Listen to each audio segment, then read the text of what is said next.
rock and roll. Work session is now in order. Roll call, Eugene Thurston, John Kelly, Brian Dutel, and Mr. Bolton. Sharon Penny, myself. Any comments unrelated to the agenda? Seeing none, we're going to push the minutes back to last, and we'll start with Tara if you're ready to go. So you can Plan B. go for Plan B. Case of the missing projector. Yeah, that sounds like our office. Well, like I said, Don't bring things it's been in back place when for you- 7 years, so somewhere. Without a hall pass. There's a- Oh, wonderful. Yes, you may, Frank, sure.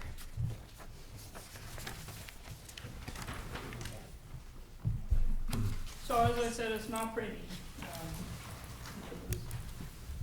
Pretend that I've gone through the slides with you with neat graphs of each of these, and we've discussed them all looking at the same place rather than shuffling through paper individually. But We'll rally. now I've handed these That's what out. we do when the This power is goes out. actual Right. data. We had our power out for 2 days with that storm a couple weeks ago. No water. Two of my trees were across the road. But one came on the power line, so I couldn't move it. Right. So hopefully no power outages for a while. Had my fill. So this, I was planning to hand this out after to go home with, so it's a little bit harder to see. But I'll kind of point out what I think of the high points in here.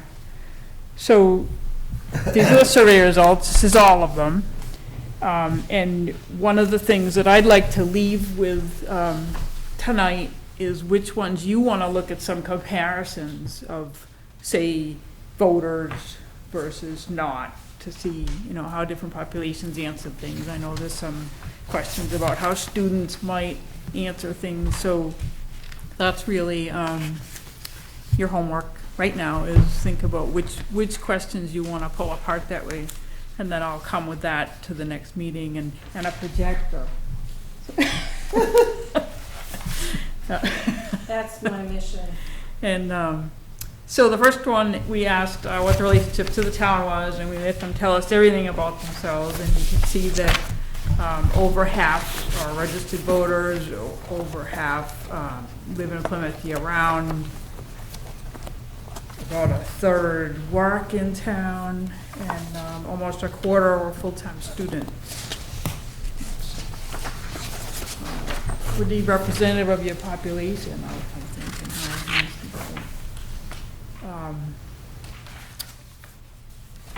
Question 2, you got over 40% that have lived in town more than 10 years. And if you look, glance right away to question 3, a third that plan to stay here more than 10 years. So the plurality, at least, are thinking long-term about life in Plymouth when they're answering their survey.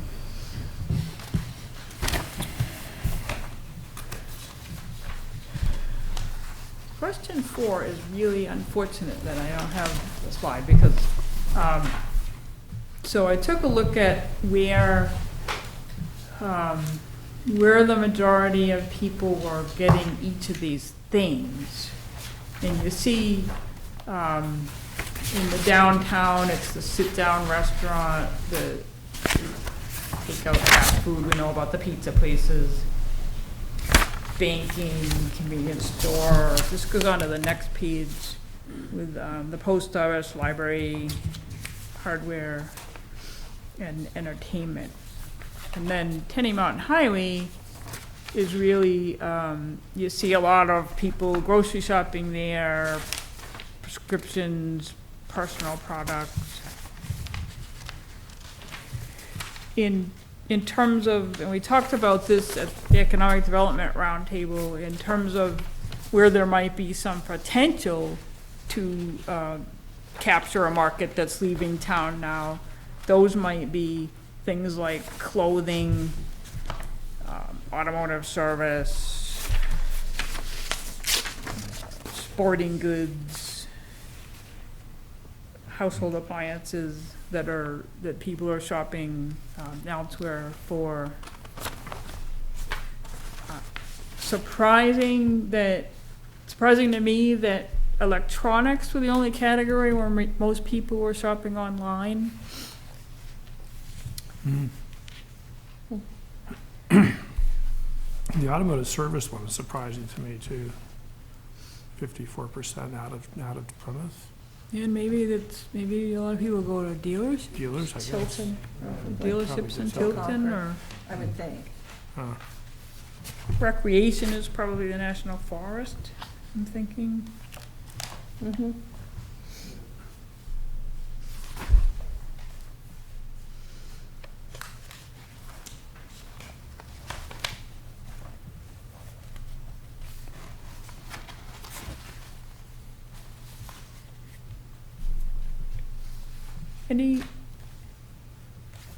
Any thoughts on any of those so far? Anything that you wanna see, separate responses for?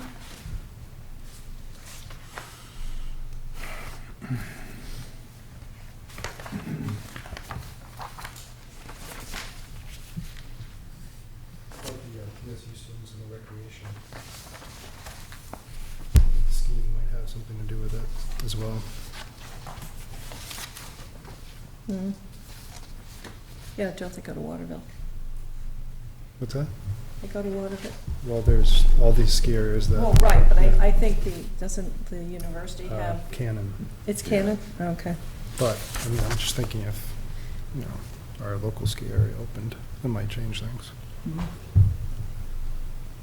So, the question one.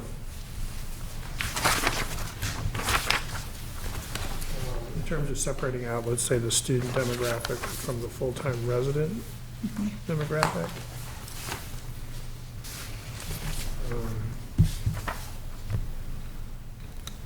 Living in Plymouth year-round, so these are all yes or no, right? So, Well, they picked, right. So essentially, separate questions They checked were- off, they got to answer all that apply, so they might Right. be a student, full-time student who lives here year-round. Who lives, yeah. Right, they can be both of those things. so the full-time students would also be full-time residents, probably, Yeah, they might answer that one way or or they the other. might not be.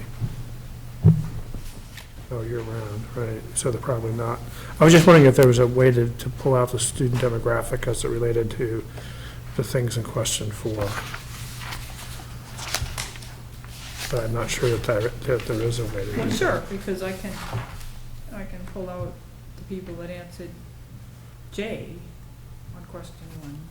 I can take those people and compare them to everybody else. I am registered to vote in Plymouth. What does that exactly mean? Could that be a student? Mhm. Sure, But if what you wanna do is compare full-time students with everybody else, then I'll just take people that answered to yes yeah, I or was just J or curious as not. to how much the students are driving the downtown business sector, I guess Yeah. that's what I'm trying to get Mhm. at.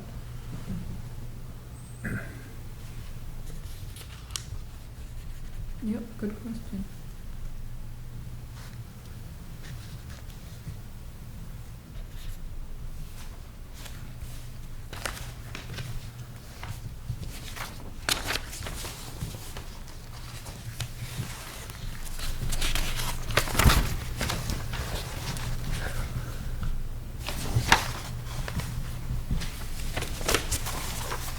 One question, but so, I would have thought that everything was like aggregated, but you've got like, if someone were a full-time student and they also buy everything online, you could pull the answers to that off of that, specific reply that they're a full-time student. So a person who identifies themselves as, a full-time student, all their associated answers would then be able to be segregated out. Yeah, You're not like aggregating everything together. well, there's still individual records in the Right. computer. Yeah. So I can select that, Yeah. 1J equal yes Yep. versus no. Okay. Yeah. Perfect.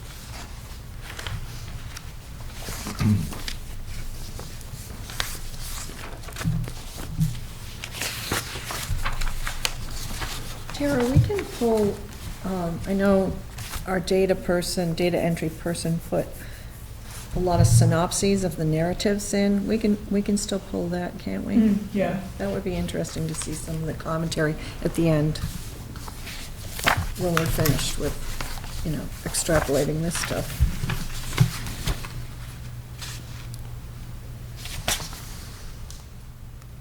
I think we're ready to move on to question 5.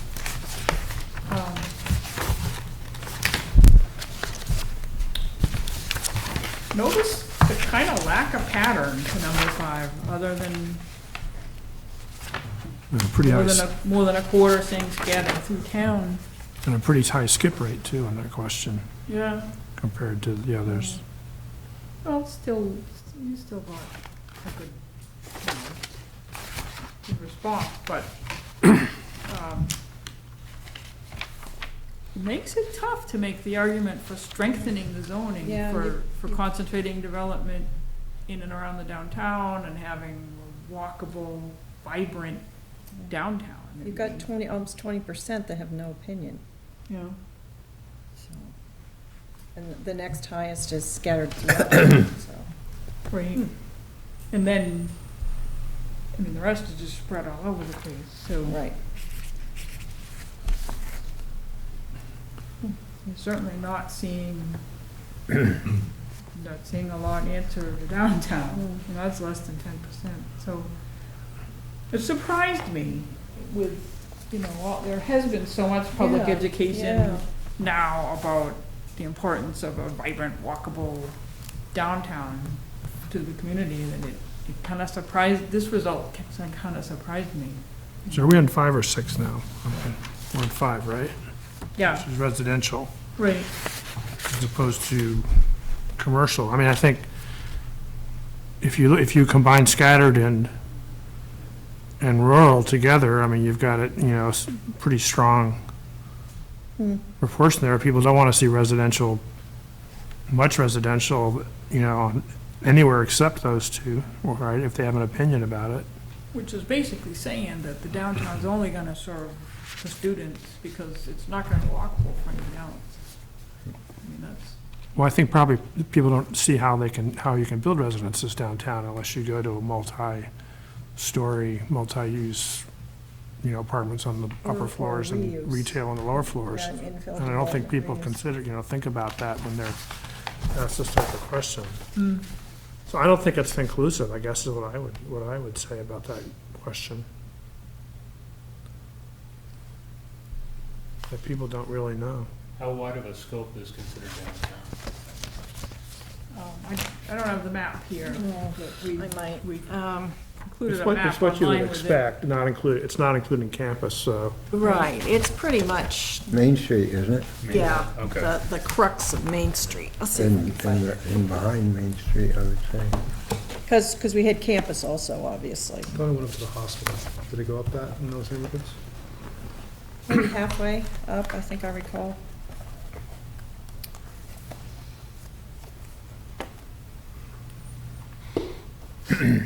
And that's a good point too, that people may not be thinking about infill when you talk about new development. Same, going on to question 6, when you ask about new business development, more people say Tenny Mountain Highway than the downtown, so that may be picturing, how much more land is out there available. Does anybody know how much more commercial or businesses can come to Plymouth as far as land area is concerned? How much land is for commercial use? Well, it would depend what type, because it depends on zoning, and what they, what they would need, what they would want for area. I don't think we've got that defined yet, just kind of subjectively, it's Tenny Mountain Highway. What's that? 1,500 acres of the commercial development zone. Commercial zone. But if I could get the parcel map, that's really holding me up on, doing a land use analysis, the parcel map and data. I thought Jim had that, James had that, I gave it, He can be a little inconvenient. Did you? Not recently, but No. from before. But we can get you that disc. I mean, Yeah, we've just gotten a new update in May, so. If you give me that with the listers data that I'm linked to it, Mhm. so that I can look at what size building and what the use is, then Mhm. I can start to answer some of those questions. Mhm. That's really the next step, I think. Yeah. See, on this here, it says, where in Plymouth would you like to see the majority of new businesses? The one says downtown, and my question is, how much space and what space is available downtown, even if people would like to have it downtown? Is it available? Can you put more businesses downtown? Well, certainly above the ground floor and empty storefronts. Yeah, the empty store, I mean, I think people were concerned about the empty storefronts too. You know, Book Exchange, at the time, it was, I don't think there's a Before Main lot. Street. There's been some infill lately with the Right. restaurant and the antique store. Yep. I took care of the vape shop. But, you know, so those were vacant initially back. Right, quite a while now. Yep. So what about down by the river, by the senior center? Is any of that land developable commercially? It's in the commercial zone? We did do a rooming, not rooming house, we did residence that got built. It's apartments. Isn't that all in flood zone? Yep, It's also agricultural. Oh, that's right, we just approved Just one gonna say that. we just approved one recently Yeah. down there, right? It's village commercial and it's. So there are some land down there where there could be commercial development. in theory, there's that vacant property across from the Monkey. Used to be Plymouth, That's all. what's No, that? Plymouth Insight. Right. Yeah, that's the only Yeah. problem there, it's all ledge. Yeah. What, an I objection would- to dynamite? People down street maybe. I mean, I think you would find with any of the Green Street Railroad Square, at least at this point in time, available land, I think it would be a battle royale against parking.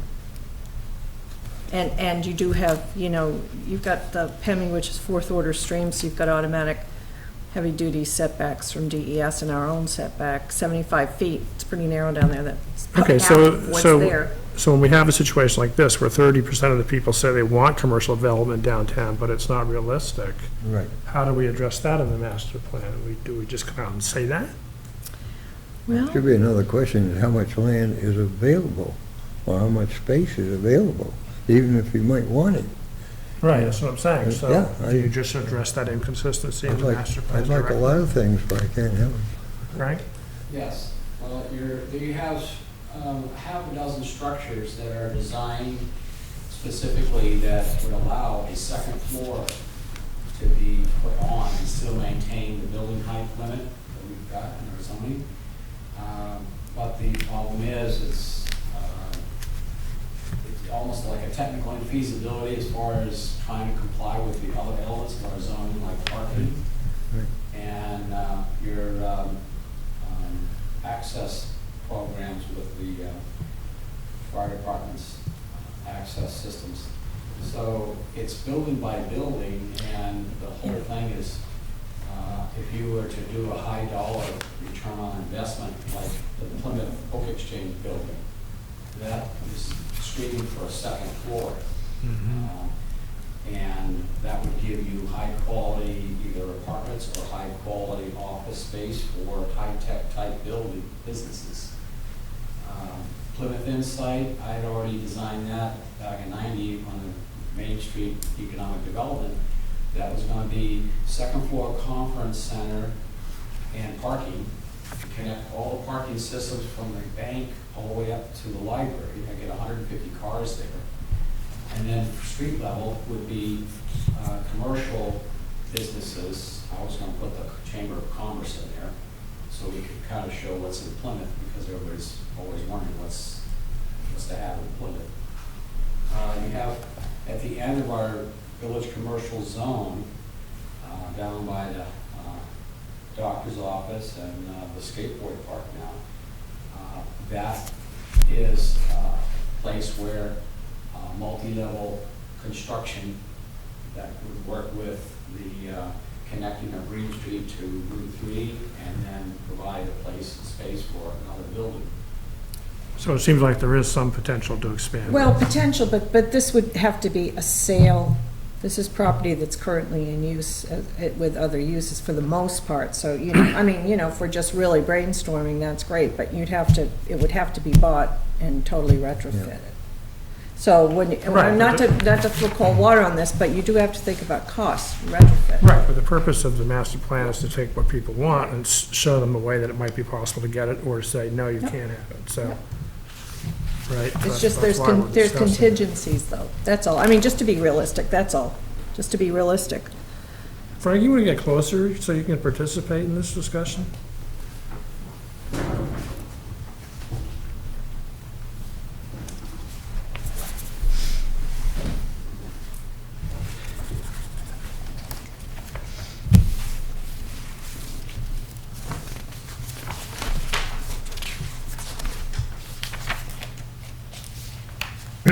My question on, is that rule the amount of land that is to, what do they call it, west, no, south, or whatever, on Teddy Mountain Highway, where Walmart is and everything? There's a tremendous amount of land between that and Yetton Road. I know there's a big moat and swamp in there, but there is also a tremendous amount of land over there that goes all the way back to another side road. There is, but, I mean, I guess it was a part of the study, Teddy Mountain, or for the fact that the water that comes off of there, there was, I guess, concern that we don't want to, like, eat up that aquifer of the water that's coming off that side of the hill. There was, because of the fact that we, did utilize the property for the McDonald's bank, and we're kind of like, I think there was a wetlands issue, that we didn't want to develop on that side of Teddy Mountain Highway because of our drinking water, for that matter. In any event, that's not for discussion. Didn't Walmart require a lot of blasting? John, you'd know. There was blasting. Oh, Bill, you were here too. Well, yeah, you were living here. Didn't Walmart require a lot of blasting and stuff? Yeah, when that whole section It's all from ledge. the Dental big green office. building, what it is, but where the real estate office, all the way to the traffic circle is Yeah. all ledge. Yeah, it looks And like, it's gonna take a tremendous, it's gonna be costly. But there's another place that you could develop very easily, and that's from that little development going out, Yetton Road. It's a big field out there, and that could be developed into a. that business park, you mean expanded? What's that? The Plymouth Business Park expanded? The pine trees behind the Yeah. business Yeah. park? Okay, yeah. Yeah. That is all, that, right around the traffic circle is all ledge and rock too, so you couldn't take that, but you could take there's 2 or 3 fields down through there.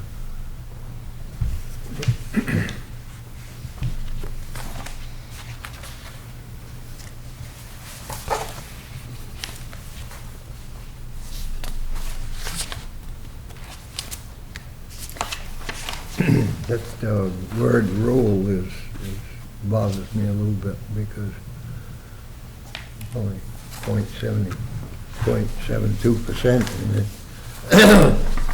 there's a lot of land out there that's rural that probably could be developed. What was that? Which one? The rule, the one that says, Question 6? G on that, Oh, okay. on section 6, yeah. And there's all the way up Fairgrounds Road, there's all the way around Smith Bridge Road up and through there. There's also that, I don't know what they call rural and what they call agricultural. To me, rural is agricultural and agriculture is rural. But a lot of that, all out through there could be developed too. Do you think perhaps people were thinking Tenny Mountain Highway is a really broad area inclusive of all that? Because that's the access point? But this went with the Road. map too. Yeah. It could be, or I it know could it be. did, but it's kind of It the could be back. that they're thinking of more like up towards Tenny Mountain and out, where Bell Road is. Yeah, out- just that out big in wide there, swath. That big section out in there. Well, this is a response to the map, from the map. You know- It showed the Well, area. we hope so. We actually don't know, I guess, now We that I don't said know. that. We Yeah, don't no, know we how don't many know for- people looked at the map versus said, oh yeah, Tenny Mountain Highway, that's where the Yeah. businesses are growing. There's a lot of Right. subjectivity in here, and it's hard to analyze. There's a lot of picking the thing you already know, too. The term Right. downtown Plymouth, Main Street is 4 zones. Okay, so you have the agricultural zone, village commercial zone, the civic zone, and the multifamily dwelling zone. You can stand in one place and throw a ball to each of them. But people don't think of the zones, No, they they don't. think of downtown. Yeah. and Yeah, well, we same didn't thing. want them to think of the zones, because we want to know what they might want changed in zoning. Yeah. So That's where I have to say no. Don't you want to go visit the ZBA? we didn't want them to think about the zoning, we wanted them to think about the parts of town, and then we'll think about the zoning. What part, Frank, what part is where they had all this, the incubator, activity, then part of downtown was that too, wasn't it? That's village commercial, I believe. Village commercial. Oh, okay.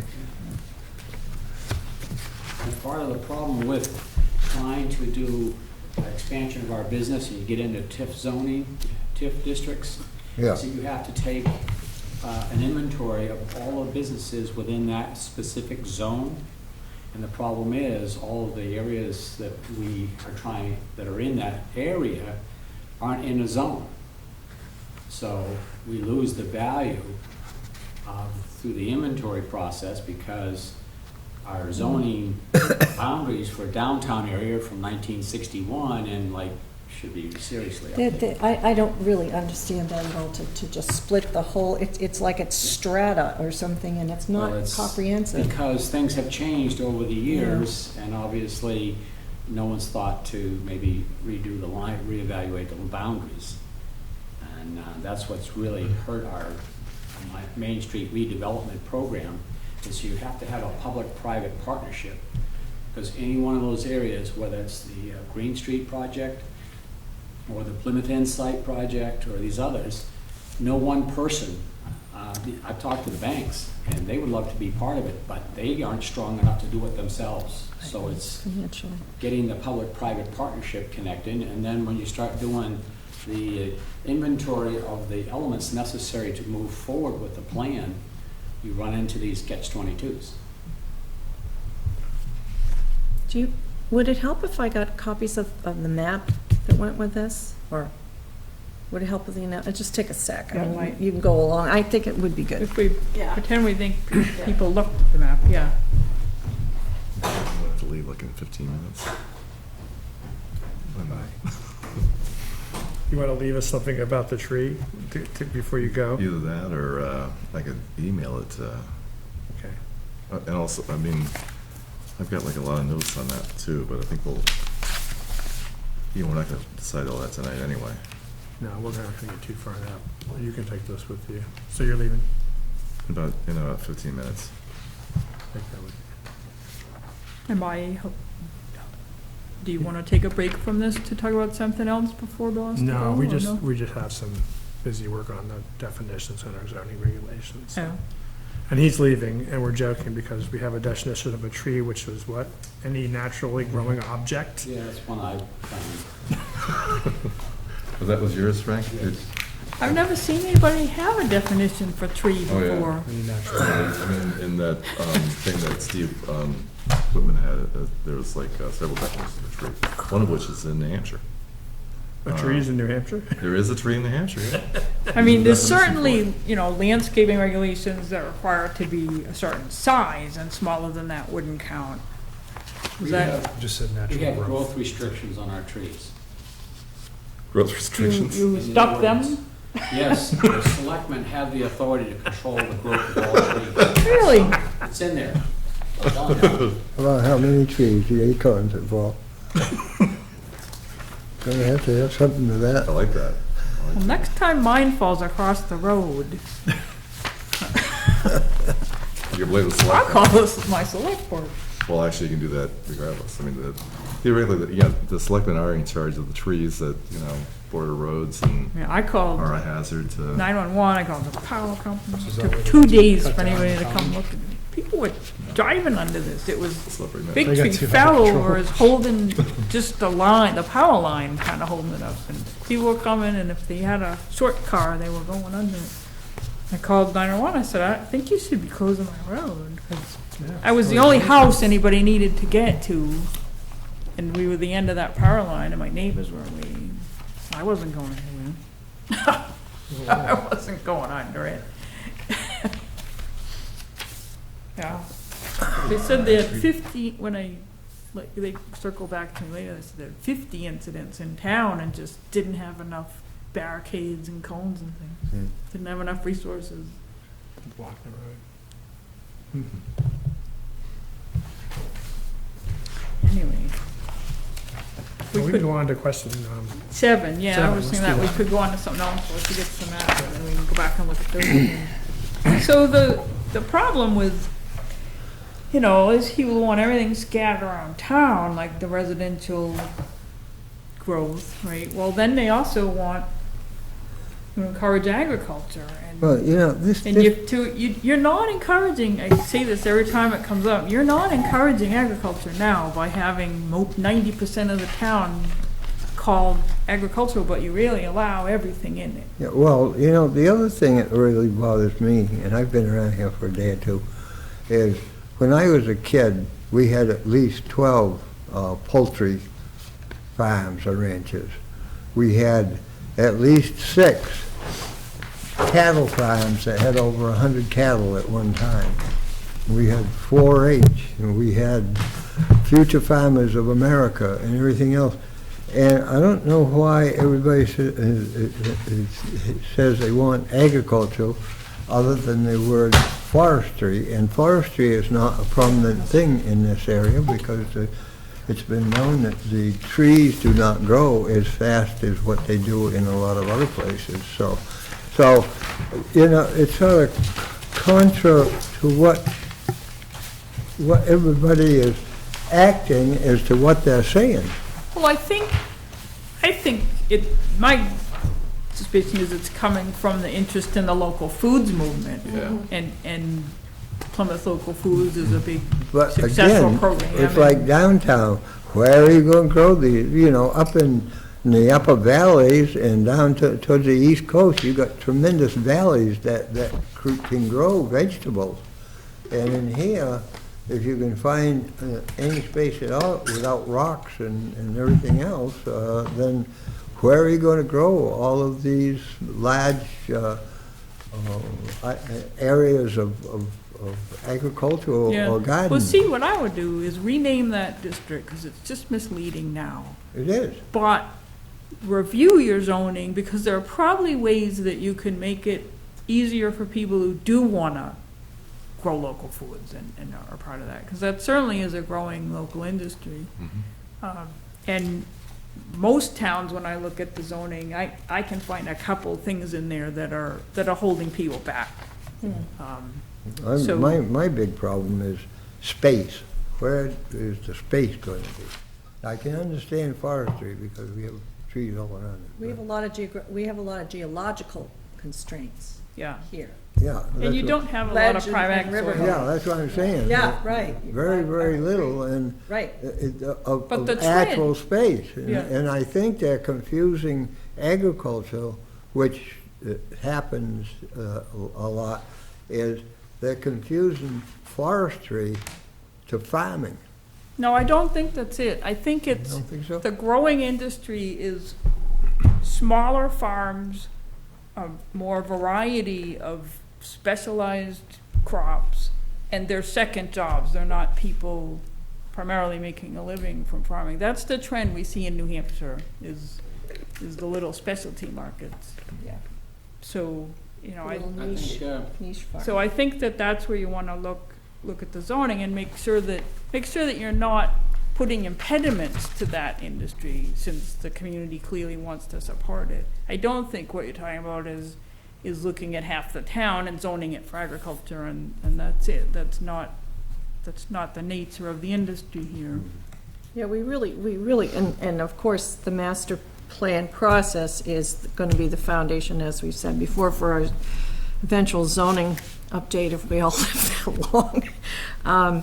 But we really need to expand on our definitions and zoning of agriculture and subsequently agritourism, because that's another, there's some recent legislation that's come in.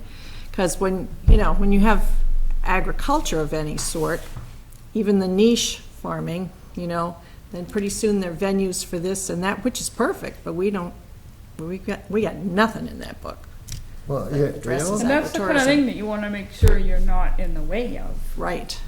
I also like to know what People finding creative ways to market. their agriculture farm. is, because, I have a garden out back of my house. Is my thing in agricultural? Am I a farmer?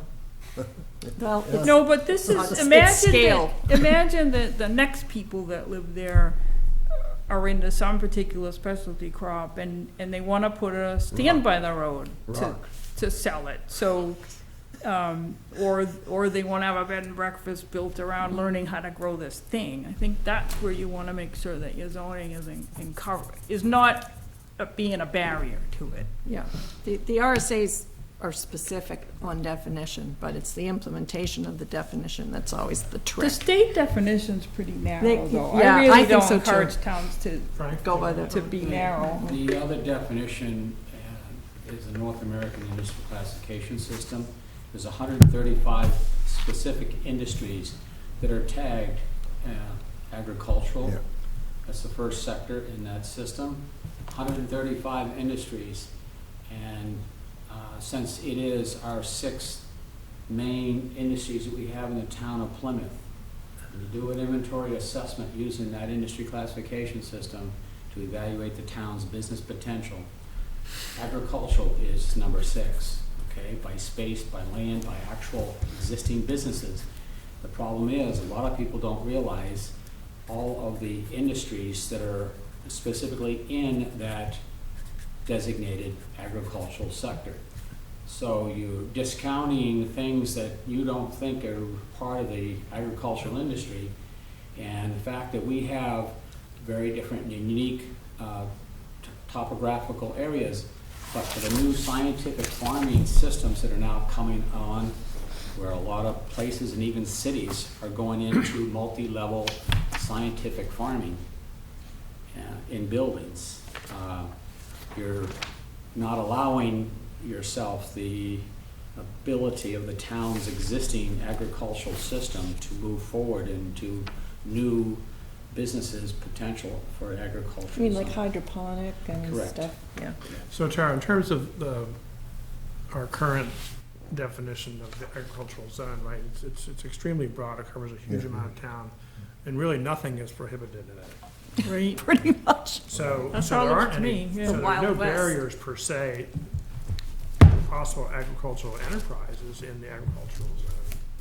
I don't know, I've gotta reread your zoning with that I guess the filter in problem- mind. The problem is that, though, it would allow for anything which would block agriculture in site-specific, areas that would probably be great for agriculture. Okay, so it could usurp some of Bowling the, alley, some of the land. yeah, Yeah, where you could be growing corn or something like that. Well, let's look at the map when we have maps in front of us, look at with that in mind, but I wasn't really thinking, from what I've seen on the maps, that you have a section of town that makes sense to not allow anything but agriculture in. Like- Well, well, there's Like- certain, I mean, the Yetton Road and places like that, and along, Baker River, and the other side of the river, it's Yeah. primarily like bottom land that, might be really good for agriculture, or at least traditional agriculture. That could be used for other But things. most of our towns that take something like that and call it an agricultural zone and have a larger lot size just end up with bigger lots in their subdivisions. I mean, if you wanna have an agricultural district, you really have to not allow residential. I in was it. just gonna And I say, just, then you. I don't see that Yeah, happening here. yeah.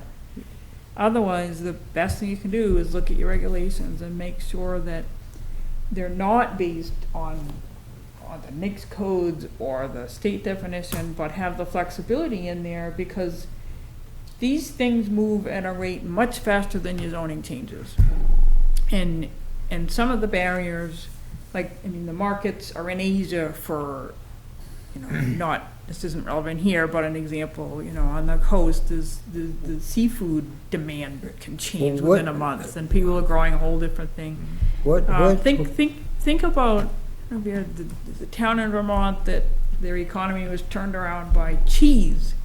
Well, it required, people being able to build a cheese cave and all the producers use it together. Most towns have a restriction that to be agricultural, it has to be the majority processed and sold has to be from that property. That's the kind of thing that impedes progress and impedes people from being able to keep up with these rapidly moving markets. what about the highest and best use of land? So in my mind, if somebody says they want to encourage agriculture, they're making it easier to be nimble and adapt to markets in agriculture than they might be in something else, having a different filter.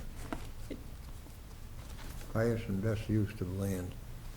In other words, you could do agriculture there, but the cost of creating an agricultural environment is much more than than it would be for even commercial use. Well, I guess that's why I'm not recommending that you take a part of Plymouth and only allow agriculture in it, but leave that up to the landowner to decide. So we're pretty much where we want to be. I'm not saying that. I think you still, if I see people that wanna encourage development in the downtown and Tenny Mountain, there's still too many things you allow in that district. But that's a different question than, is there a place in town that you should propose only allow agriculture? I don't see that passing in Plymouth. Yeah. It's not, We didn't have a question that actually got to why people wanted to encourage agriculture. you guys made me take that out.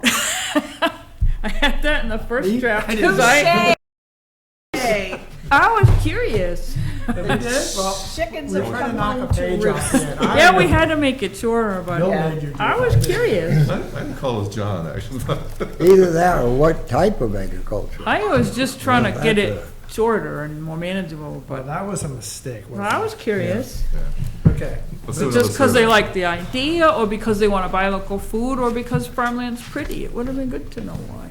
It would have been. Would have been, yeah. Still could be. You've been good.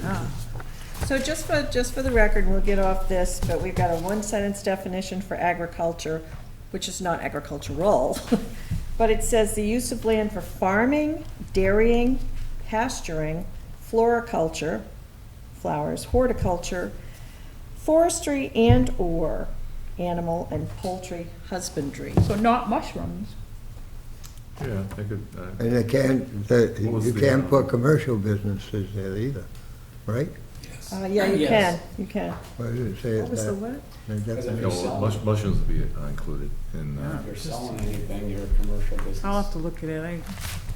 But it's, Current sales would- it's less than, Pennsylvania, something like that.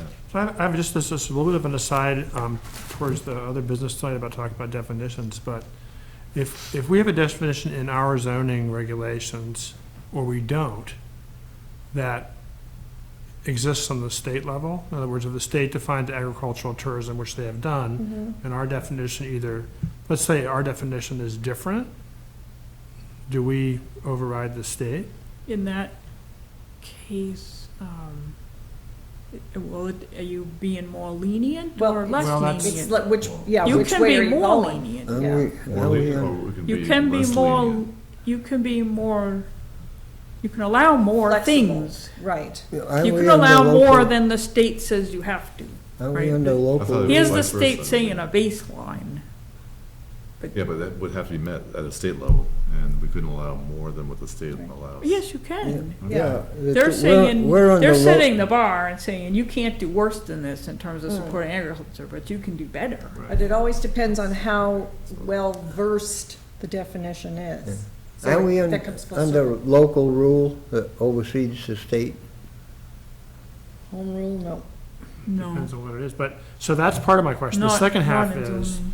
if we don't have a definition in our zoning regulations, and we end up having a conflict and there's a definition at the state level, can we fall back on the state Well, we definition? usually do, in the absence of So we not can. having it. I mean, you have to,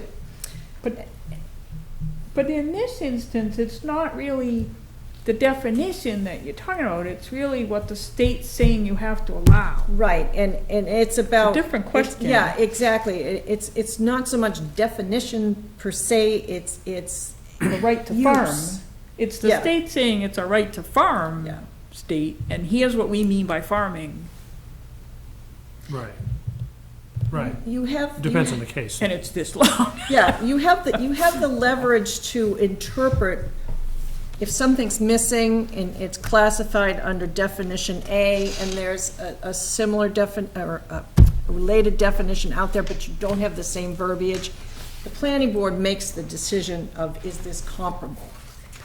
Then you Okay, have so to that's get, but it's case-by-case basis. always site-specific. See, this is the madness of planning and zoning, because sometimes, or a lot of times, everything's specific to that particular incident. I mean, you know what I'm saying? There's no absolute solid cookie cutter. There are always circumstances and variables, so you've got to look at it as a whole. And it's tough to write zoning that's comprehensive without being restrictive, or that's overly vague, to be flexible. That's the trick. Leave.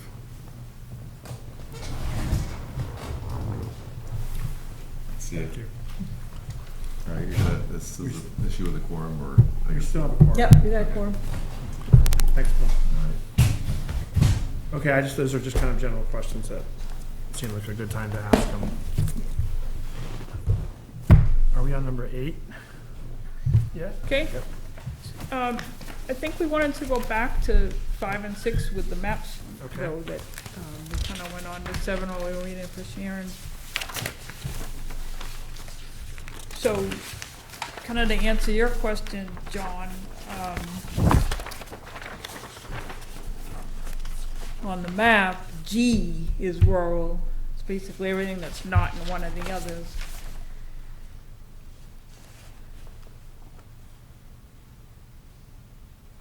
Yeah, it's pretty much everything that's left. Everything that's Salvatore Mountain corridor, east of 3A, See, not the downtown. there's a little bit of a problem there, because since, in the very recent years, there's been a tremendous surge of residential Right.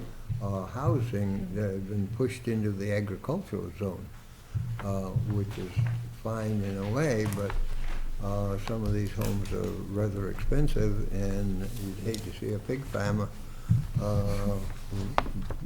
buy the place next to it and Maybe you wouldn't, devalue it. or maybe you wouldn't. But I guess what I'm saying is, when they get to zoning and things like that, maybe they should observe the fact that a lot of this, all along Reservoir Road, there's a ton of new developments out in there, and they've got that as Yeah, agricultural. well, this isn't trying to be a zoning map. This was just a way, when we asked people where they wanted residential development or Right, where they right. wanted business, to But all what- be talking yeah. about the same But area. but it has something to do with zoning. It might eventually.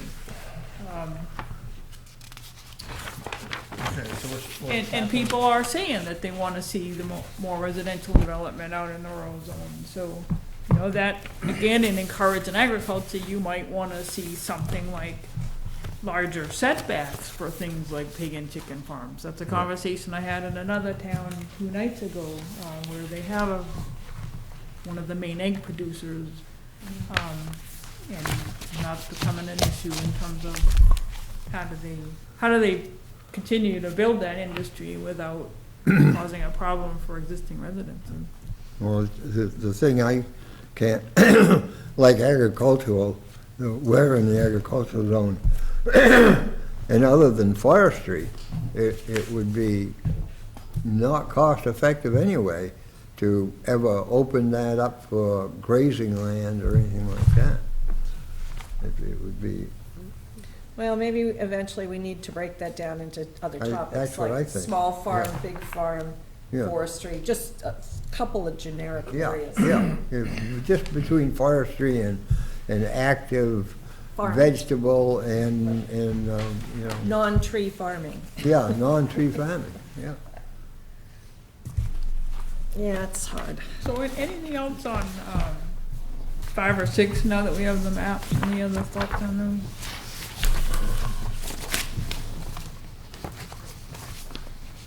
Are there any that you want to see voters' responses to as opposed to other voters where they're going to really affect zoning? That's the population that you want to see how they weighed in. Certainly true when we get to number 8.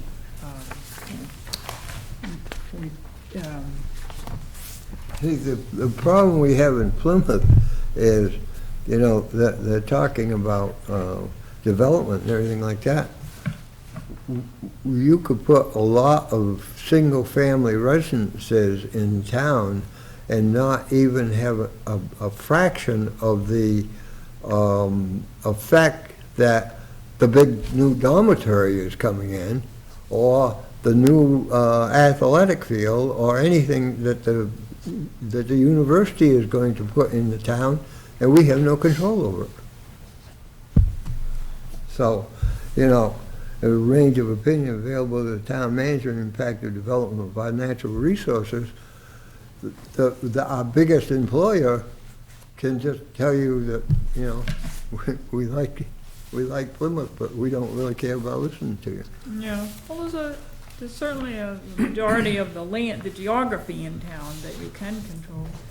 And what when we had the natural resource roundtable that I know a couple of you were at, I pointed out that on number 8, you didn't have a majority answering restrict where development can occur on any of them. You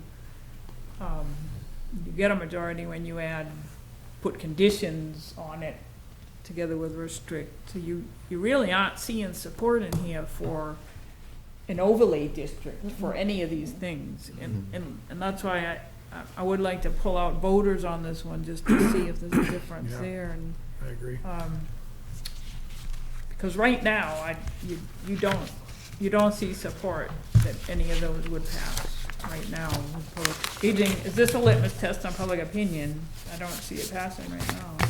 But there's support for managing the impacts of every one of these things by putting some conditions on development. So I think that's the approach that you're gonna wanna recommend in the master plan for the zoning rewrite.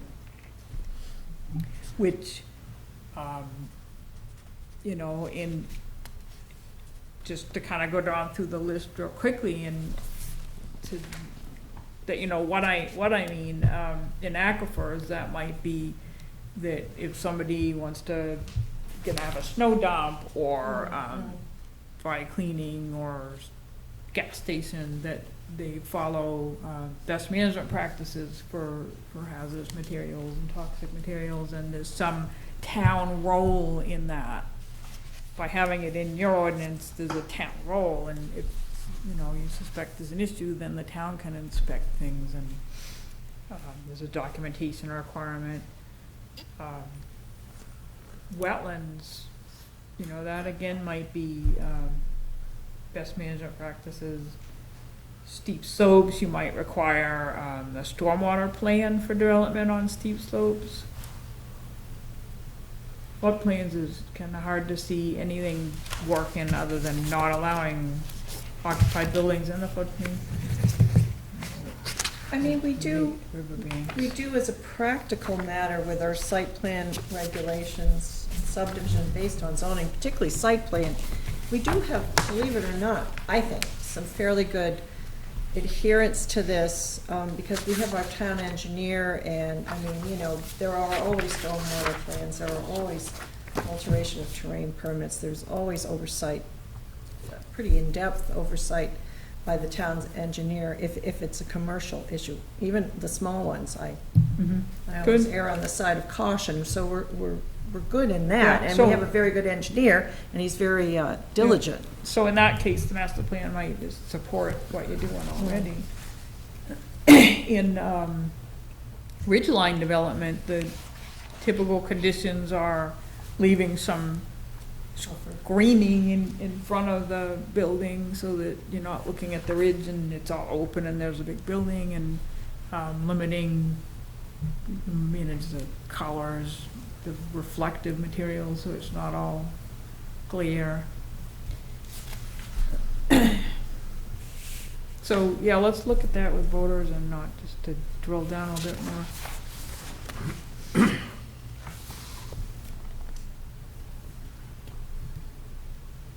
Number 9, I brought this up at,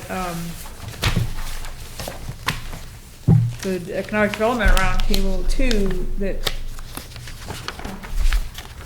people support the kinds of economic development that don't provide livable wage jobs. So there's some thought maybe there.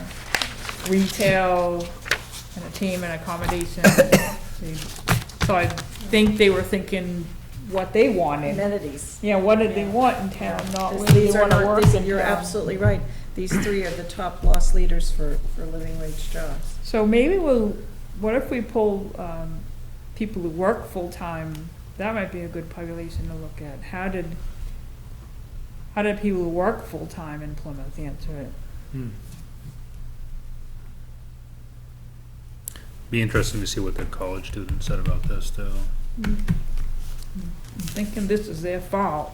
This- Because they've skewed it. Retail, It's Right. been skewed. arts and Yeah, entertainment. I think when we pull it apart by populations, we'll. Yeah. We decided during the economic forum that pizza parlors were the major economic driver. for the Yeah. University. Yes, but we have, but just, okay, this is anecdotal, but it's very important. The new place, that's the wood-fired place, and I'm not gonna put in a plug for it because we don't do that. But it has done so phenomenally well because it's a different type of pizza place. It's a different market, it's a different angle that they are expanding under the radar, under the limit for your review, just building permit, but. But So- there's certainly other, college town downtowns where it's walking down for the pizza that makes them stop in another shop. Well, it's true, do and something see, else you know, and- we to really the do have a bank. hard nut to crack here. We've always said this because we have this somewhat symbiotic relationship with the university, but it's really hard to pinpoint stuff, and it varies. It, Mhm. you know, it We- changes. You know, one idea, I was talking with Michelle, our economic development Mhm. planner, the other day about a new program that Cooperative Extension is piloting, where, they kinda take a team of people The business retention thing. from one town, and they swap and go, Yeah.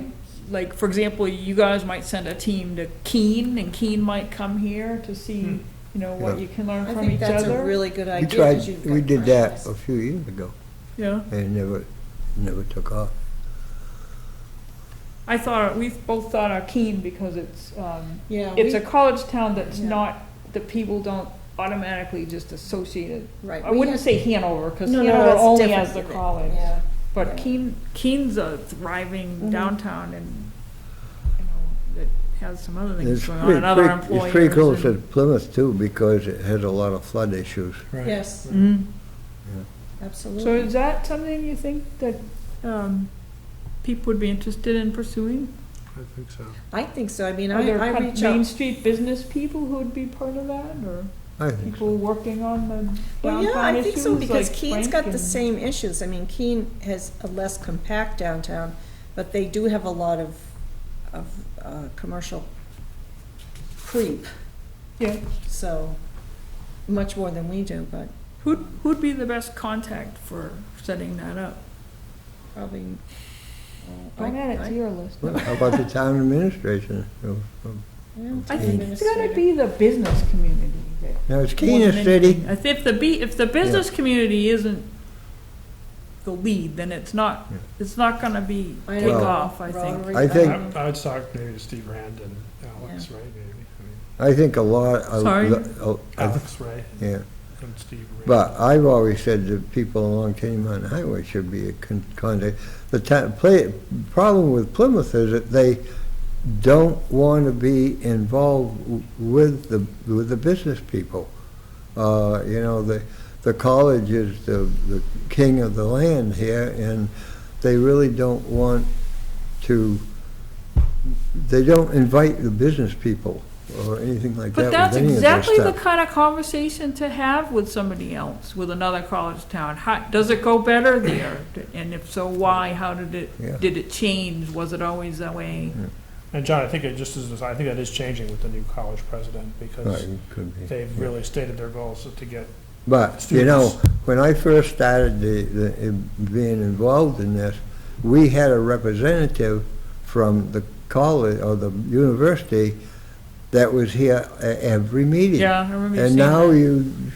you have, and then even when the new president came in, he said, oh yeah, we're gonna, we're It'd gonna be have a important that representative. somebody from the college go to Keene as part of that group, definitely. Some of the history with this economic development, I was part of the Main Street program in the 90s, economic redevelopment for Main Street. And we had a core group of business owners that were trying to do just what we were talking here. Unfortunately, that's a long time since 1990, and a majority of our business owners of Main Street don't live in the town of Plymouth. Yeah. They're not residents. So of the 115 businesses that we have on Main Street, I forget this very low number that people actually live in Plymouth and can be part of the legislative process. And the other part is we have gone through this master planning thing, and this is concepting type planning. And people have, it's hard for people to visualize a concept and get it into an action plan. And this new president of the university in this different type of program may lead to a new way of thinking to connect with public-private partnerships. But one of the things, in my research, my business is cognitive development application, which is trying to have people discover their talents and get it to an industry. And I went through this process of evaluating the town with a seminar from the state about evaluating your town using the North American Industry Classification System number. So looking at the number of units that we have currently on Main Street, and then what are we missing? And then how do we get those things that we're missing to come to town or start it right here on Main Street? So, but you're trying to get that core group together and actually get from a word picture of a concept into a specific program with the timeout, and you actually got decimal points in it, as I call it. So you can actually have a plan to move forward and have the measured results. We just don't have the core group in here. So Charlie, in regard to Frank's comment, do you know other towns that have been successful and what, in this type of exchange? This is a new idea. It's Oh, a it's a new pilot, one. and I had an opportunity to suggest you as part of the pilot.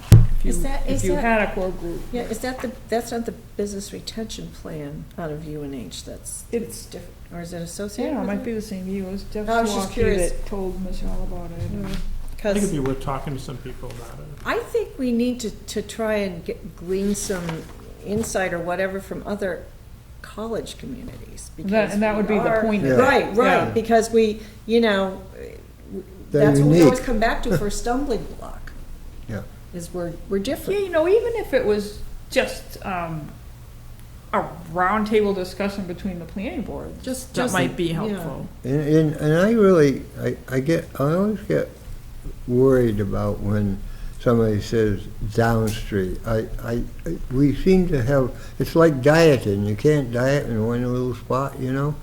Can't spot diet, you know, you can't, and you shouldn't Keep trying, spot, and you shouldn't spot a certain part of town and say the rest of it is wasteland, and we're the only one, the only place we can concentrate is in a certain area of town. And that's Plymouth for you. You know, it's just, the Tenny Mountain Highway has always been like the red-headed stepson, you know? Well, it happened along that way, and we didn't really ever plan it that way, and it looks that way when you go up Tenny Mountain Highway. There's tin buildings and you know, salvage yards and everything else up and down the road, and has never been a real plan for Tenny Mountain Highway, and that everybody is concentrated about downtown, which is important, but also important in today's world of having big business like Walmart and so forth, and the only place you can put that is Tenny Mountain Highway. So whether the person lives in town, doesn't live in town, they contribute to the town. We just did a plan for you for Tenny Mountain Highway. So I don't see it on the table here anyway. Well, it's been around. You know, make the plan and they stick it, I know where mine is. Well, we did it for Lots and you lots all, and so lots if of you don't money. have it in front of you, that's not, Lots Oh, and lots of money. It's available, John, if you want to. yeah. Well, I know it's available, I got a copy of it. But Okay, so, let's move on here. So, That's a yes. not a very good, yeah. well, it's gonna depend on a core group that, you know, that wants to do it, so Well, we I'll can- touch base back with you Yeah, on that we- and we see how can- you did in I can look around and beating the, what, you know. rustle up some people. John, that wasn't a very good segue to the next couple of questions that are about the downtown, sorry. Well, you know. It just happened to be. The other thing is, people say, well, you know, they don't live in Plymouth, the people on Tenny. Well, Alex Ray doesn't live in Plymouth. And he's got probably some of the bigger businesses in town. He lives in Holderness. So get that out of your mind about people owning businesses that have to live in town and have to have some kind of effect on the town. Well, I think Frank's saying they don't get to vote on the zoning changes. No, but They you don't- at they don't least have a you voice could- in the you could legislative give them a process. roundtable discussion, or you Right. you could at least acknowledge them. Yeah. Okay, let's keep moving here. So, I want to do a few comparisons among the transportation and downtown questions, because I noticed, so we say not many people are discouraged by the traffic, right, in question 10. Less than I thought. We don't see that, right? But then, look at 11, so really not bothered by it. They go around the downtown, and they're on 12, they all have trouble finding parking spaces. You get to Yeah, it's like- 13, they use a lot of other methods. They, over a third sometimes walk. So I think we need to pull those apart a little bit more to Yeah, 13 needs to be pulled apart. students and not, so you're thinking here. I mean, it seems like the walking number is way higher than it should be to me. I mean, I just don't see that many people walking around. So parking, I mean, every conversation goes back to parking.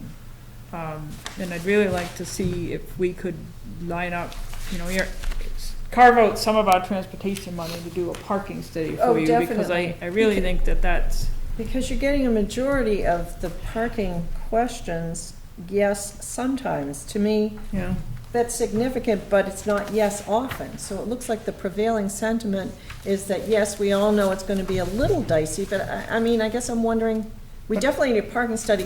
I think. No one so, seems yeah. overly up in arms about it.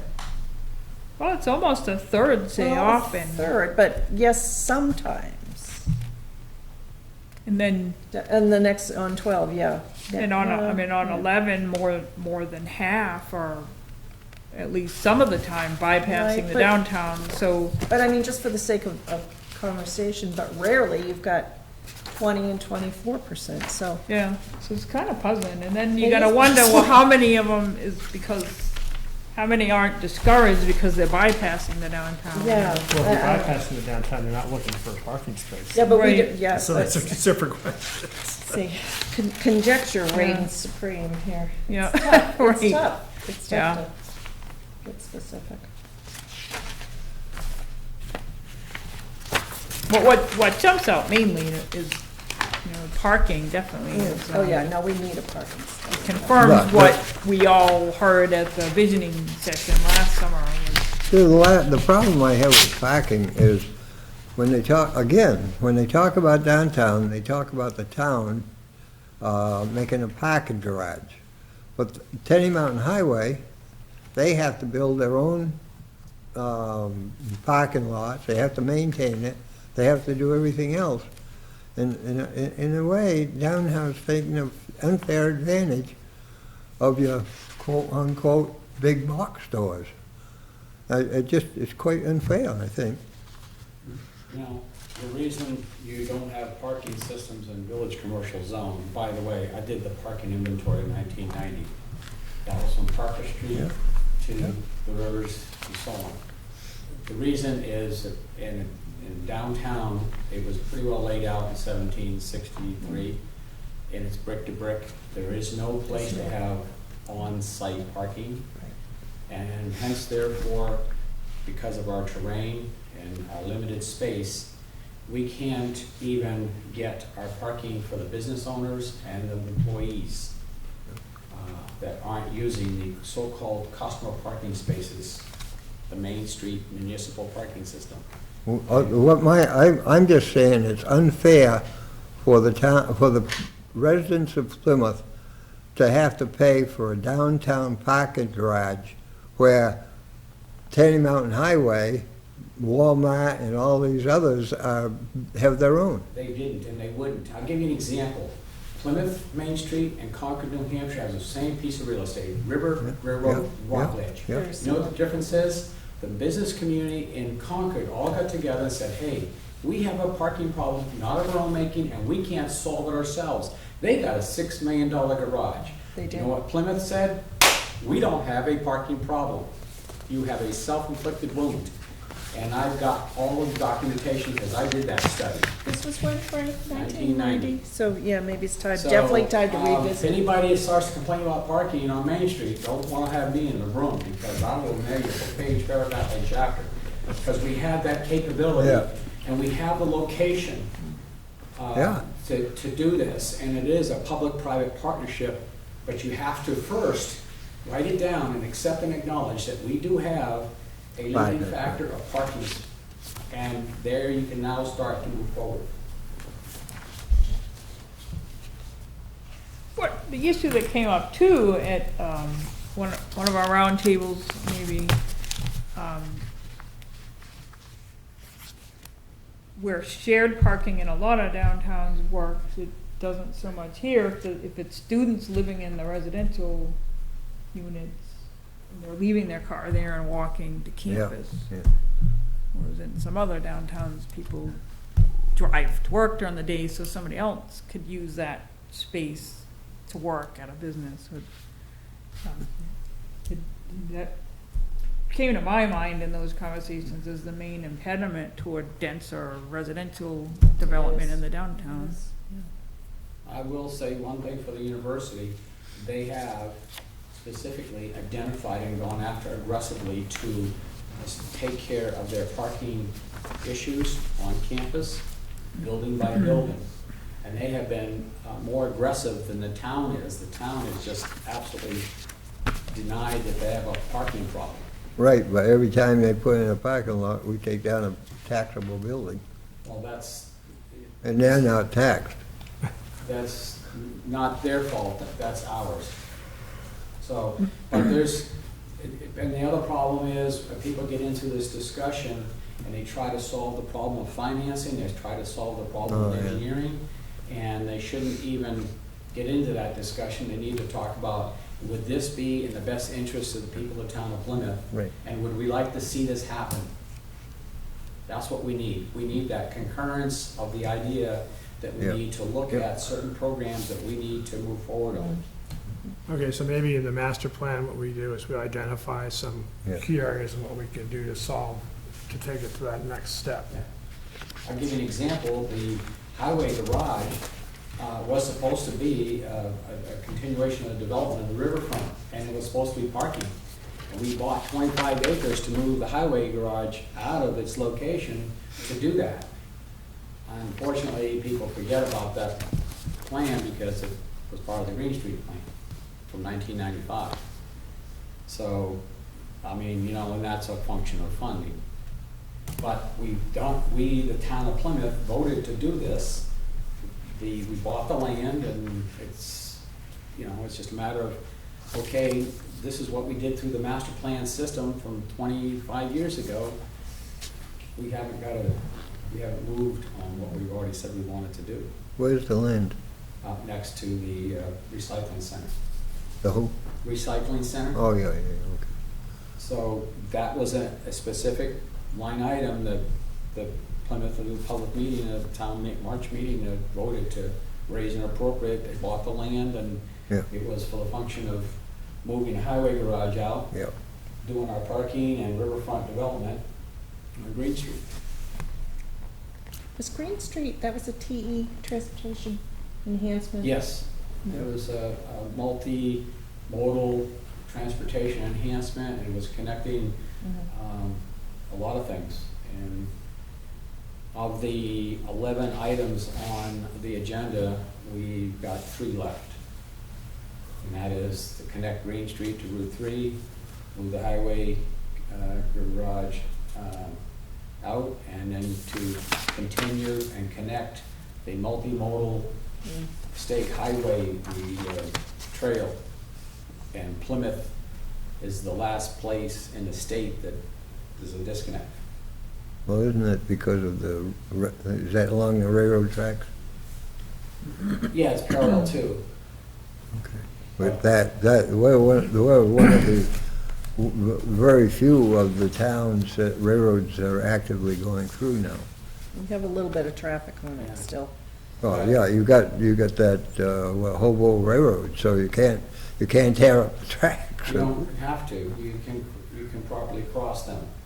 That is a line item, agenda item that we, as a part of the master plan, saying, okay, do we want to continue with this program that we started back in 95 and move forward with the study and see if we want to continue to do it.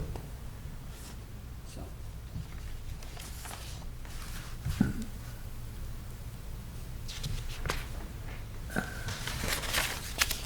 Okay. Lead on. Yeah, so, in, relation to the multimodal and connecting, trails, on question 14, there was pretty a strong response. People that would bike more, if there were more bike lanes and paths, and people would walk more, safer sidewalk pedestrian paths. That's, I think, not too open to interpretation. Those are pretty strong statements, and that's very consistent with what we heard at last summer's public meeting too. But, when you talk about things like that, like bike paths and everything like that, it's gonna cost a tremendous amount of money with very, very little return. Very little what? Return, it's What do you mean, return? financial return, you build a bike path, and what are you gonna get out of it? Well, you build a road, what do you get out of it? You build a hospital, what do you get out of it? Registration. This is why we pay taxes for public services.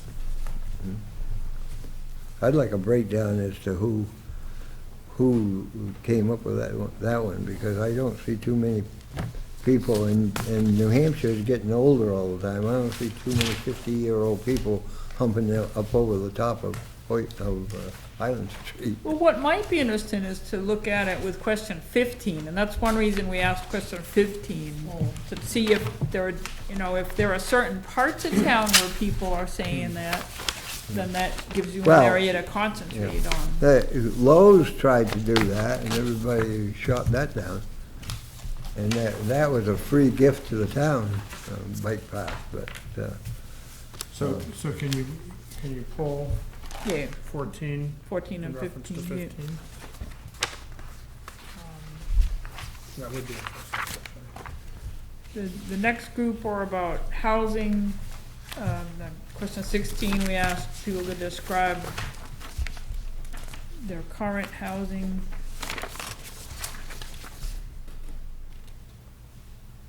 Obviously, large majority, single-family homes. We asked the big question about the student housing on question 17, whether people are concerned about the conversion to student housing, and people are pretty evenly split there. Wow. Yeah, it'd be interesting to see that by voters or, I'm really surprised it was this Where you evenly live? split, but maybe the people that, Okay. there's more vocalized. It dominated Yeah. we didn't get a Yeah. chance to No, talk but I mean, about- just on a day-to-day basis. Oh, I was it's- thinking yeah. about the Plymouth vision thing, PSU yeah. roundtable. We didn't Right, really get a right. chance to talk about Yeah. the many other, probably more important issues related to Yeah, the college and the development of the college. It was, it's a hot button. it was just Real the hot entire button. talk, so, Yeah. yeah, so it'd be interesting to see how that would break Yeah. down. By voters or full-time residents or where they actually live in town. okay. could we go back on that bike path and so forth? Is there any way we can break down age or anything Sure, like that? yeah, That would be interesting, where'd bike because paths go? if it's all students from the college, then, yeah. it's- Well, I think you'll find there's a lot of residents that are not students. That's what I hear. I know every time I bike, I go on Tenny Mountain Highway. Well, the other thing too, John, about that was that there was a really high skip rate in that question. Yeah. So there's, you know, the 1,000 people that took this questionnaire, almost 400 of them skipped it. Yeah, So, Yeah, Wow. the skipped is interesting. but it would be interesting to see just who actually want all these bike paths and everything.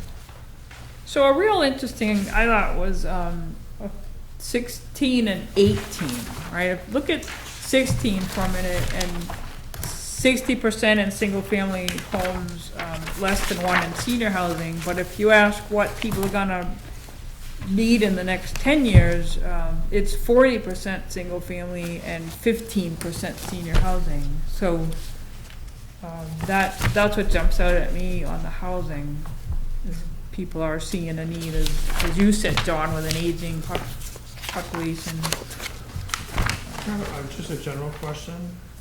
Can the answered versus skipped percentage show up as a line item? Can that be done for each of these? Do you know? Like as opposed to other, there'd be an O line that would say no opinion or skip the question, what, how many percentage of. But we didn't put a no opinion. No, I'm just curious, because it seems to me that, you know, some of these questions. give weight where to most the people question. skip the Yeah. question. Yeah. The results that you're reading are not representative of True. the people that answered the survey. And I was just wondering if there was a way that, Not really, but I mean, that's why I'm giving you how many answer and how many Right, skipped, right. and the actual number of responses next to the percentage. yeah, okay, so I guess I So would you- just point out to people that we need to look at that too, because that's. Even so, it's 94 people who expect to need senior housing in the next 10 years, right? Right, no, I'm just saying, not for Well, this question specifically, was but it- for other, you know, Yeah. all the questions. Well, Right. isn't it proven that in the next, 10 years or so, that there's going to be more senior citizens than there are students around here? Yeah, that was Maybe one not, email picture. maybe not in Plymouth, but in New Hampshire. Yeah, well, I won't, but Yeah. when we get to number 18, that comes up. It's kind of Well, that's what I was looking at, is number odd to see 18 that of, split of skip. It's like, well, whoever these people were, they weren't thinking to a different time in their lives. yeah. Because almost half skip, you know. To me, it would be interesting to see if property taxes in town Plymouth has any effect on the type of housing that you actually have. Say that again, I was thinking about. It would be interesting to find out what the effect of the property taxes have as to what type of housing that you want or can afford or whatever. Because, you know, there's a lot of people that are living in, not substandard housing, but close to it because of the property taxes. Mm. And it would be interesting to see, you know, What the What- tax effect was. yeah, what the Yeah. tax effect of Would be. Plymouth is. Yeah, I mean, the benefit to the person would be one thing, but the loss of revenue to the town could be another, so that's, you know what I'm saying? I mean, there's Yeah. two sides to that. Well, somebody told me the other day, and I never thought of it before, but, you know, these discount stores, they said that these stores only go into towns that are declining instead of advancing. And it's true, it's true. People can't afford Well, it's. high-priced stores, so they go into these dollar stores. Yeah, Yeah. and not only can't afford them, but in our region, can't afford to drive to them, Right, right. Yeah. or don't have a reliable Well, vehicle. it's like here, if you want a two-by-four, you gotta go 60 miles. But, you know, there's the dollar store that I drive by every morning in Lisbon, and I see people walking to and from They're it. they're Yeah, grocery sure. shopping Now they there. have somewhere Sure. to go. Well, at Yeah. least they can. I Right. mean, that's the upside of it. The That's- yeah, downside there is is, for, the quality of the foods. yeah, but if it's Sketchy. that or But they're- nothing, Right, right. They're And there's- flourishing now. they are Every serving a town role in you our see it, town. they see a new dollar stores coming up in. yeah. So, in looking at number 18 and the number skipped, I'm thinking, we didn't ask them we didn't give them a, no, we're fine in the kind of housing we're in response. So I'm not sure it's a skipped as much as you asked, would you or another family member live in a different type of housing in 10 years? So I'm kind of looking at the skips as no. As a no. Could be, Yeah, yeah. As Maybe opposed- we didn't, yeah. Maybe We that didn't think message, around that corner. I think maybe. that message isn't out there yet. And of course, this, you know, live and learn, and you can't get every aspect of every angle in this, but And what was the percentage? that Right, lived but in look this- who these people are. Now look at question 19, and he has 192 people, Oh, okay. mid-50s to mid-60s, Mm. 111, mid-60s and mid-70s. So, you know, there's your 94 people who expect to need senior housing in 10 years. yeah. yeah. Very few in their 30s. That's a striking thing there. Not so much, that, you know, you expect to see a lot college age in a college town, but that's. Yeah, but I mean, maybe that's just a simple lack of time. That's your child rearing, right? But it's just. Brian, that's mean, your they- high-intensity child rearing, working, I was one of those. no time to do anything. But I know you feel- that's where you need to, you know, create the jobs to retain some of those Right. college students. Yeah. And get them moving on into the 30s here and raising families and.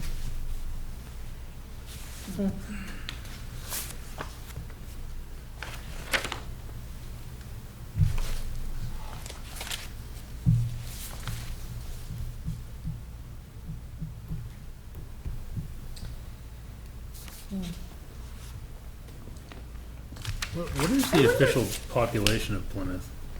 Like, What day would you like me to tell you? Oh, no, well, I've got it downstairs. I think it's around 6-ish. 6,000? No, there's residents, as anybody normally would say, it's around 2,300. And students and faculty members is around 4,000, is that right? No, that's a little off. I can get it for you, but. But it's, percentage-wise, it's somewhere within that. I know when we did this last time, it was, because we had T-shirts made of that, 1709 permanent residents, and there was 4,300 people, people in Plymouth, you know. So Well, for there the was survey, about- we have about a quarter of the respondents that were full-time students, and we can, Yeah, compare their responses with the others, and some of these where it makes a difference. If they're voters, it doesn't make a difference in terms of getting zoning passed, then you wanna look at voters versus not. well, that's not always right either, because your students can vote, even though they're not. That's what I'm Yeah, saying, yeah. that you need, if they're a voter, regardless of whether they're a student or not, you need to Yeah. know how they feel about the proposed zoning. Yeah. So then we looked at some kind of funding issues with question 23. How do you want to fund some of these things? Natural resources, there's support for the land use change tax that I guess you have.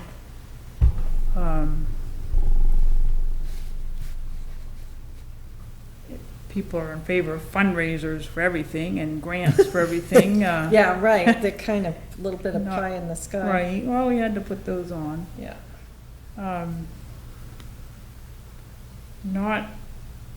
Not in favor of funds for recreation so I'm much. surprised, yeah, yeah. And maybe that's, the assets you have right nearby with, Would bike paths be considered recreation? yeah. Yep. But, the problem is with this use tax, what they call it, is when the property is in use tax, it affects the tax rate of all the towns. What they're indicating in a way is that now if somebody changes the use of the land, it now goes into this specific fund. Right, And I still say that the taxpayers of Plymouth have been penalized because this land has been in current use. but that's So the why policy should- decision But why of- shouldn't it come out and go into the general fund? because that's the policy decision where the voters said they support encouraging agriculture and conservation. Right, but once it's changed, it should go back into the general fund, Well, it's not not what in the voters say. recreation. But that's not what people say. Yeah, people aren't saying it to go in recreation, Well, what but the- to mitigate natural resources. Or natural resources, or whatever. At that point, But, the policy decision is that then it's to mitigate the impacts of, right, but developing it that should go land. back to improve the tax rate for the whole town, because the whole town's been paying for it for years. But that's not what the town decided to do. Huh? But that's not what the town decided to do. but that's not actually true either, because properties that abut farmland or forest are valued higher, so you're actually getting an offset in the tax base that I way. know that very well. I have 1 acre of land that's valued at $84,000. I have 12 acres of land that's valued at $675. See why I'm a little concerned? So what interests me what I find interesting in question 23 is that of the 1,000 people that took the questionnaire, only 94 of them said funds should not be spent on recreational resources. Mhm. So I read that as less than 10% of the people that took the survey believe that funds should not be spent on conservation. So it really depends on, you can, Yeah, that's a good point. On the category. you can Yeah. analyze this in a number of different ways. That Mhm. 60% number really doesn't mean much when you look at the total number of people who completed the survey. Right. Yeah, not a lot, I noticed that, that's a good point. Not a lot of people pick G at all, so. Yeah, Could 46 out look of at- 1,000 is not 29% of, You should maybe be looking at each of these separately. and here again, breaking this out by voters would be interesting. Okay. My guess is that the people that answered this were mostly voters, but maybe not. Am I reading this correctly, that that on this chart, there are only three decisions a person can make, either natural resources, recreational resources, or historical resources. But they don't, those are the three categories that, but they don't have other, or they don't have property taxes, or they don't Right, have because something Right, like well, that. That was the point of the question.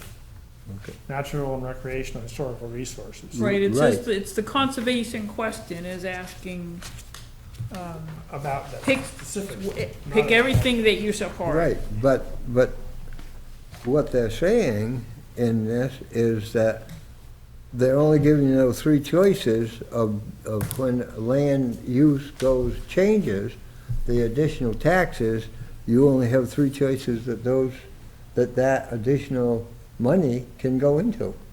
No, that's not what the question's asking. We're asking, do you support that or not? It's not a the question question of about how, not what.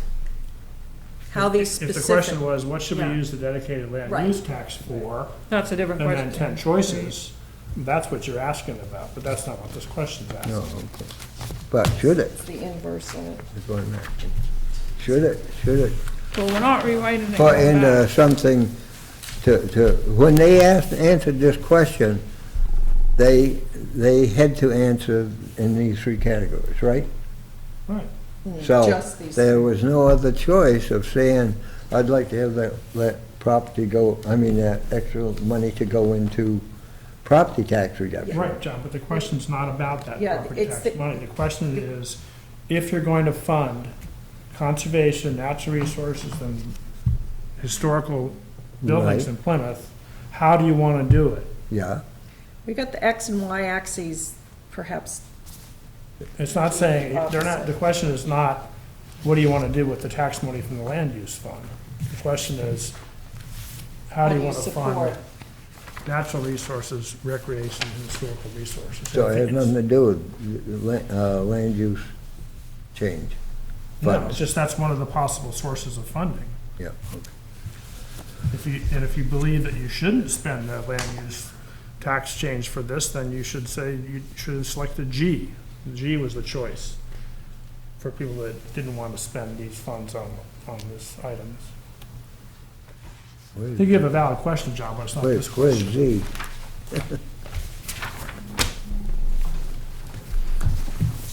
Okay, are we on to 24? So 24, the majority supported all three of the projects that you threw out there.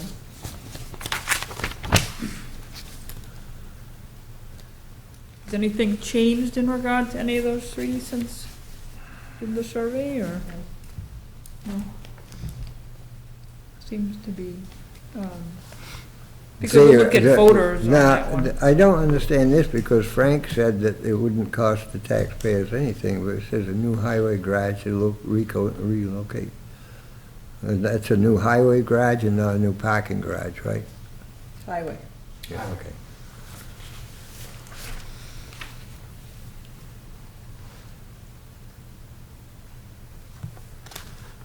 And I thought we put that to bed a couple of years ago about that Yeah, but we safety didn't kill it. complex. Huh? It may have been put to bed, but it's not dead. Oh, I know that, because people You've that probably want seen it. 3 or 4 resurrections of Huh? this. You must have seen 3 or 4 resurrections of the topic in the last 30 years or so.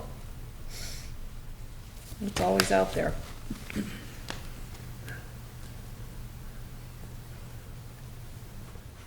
But right now, both the chiefs said that they're perfectly happy.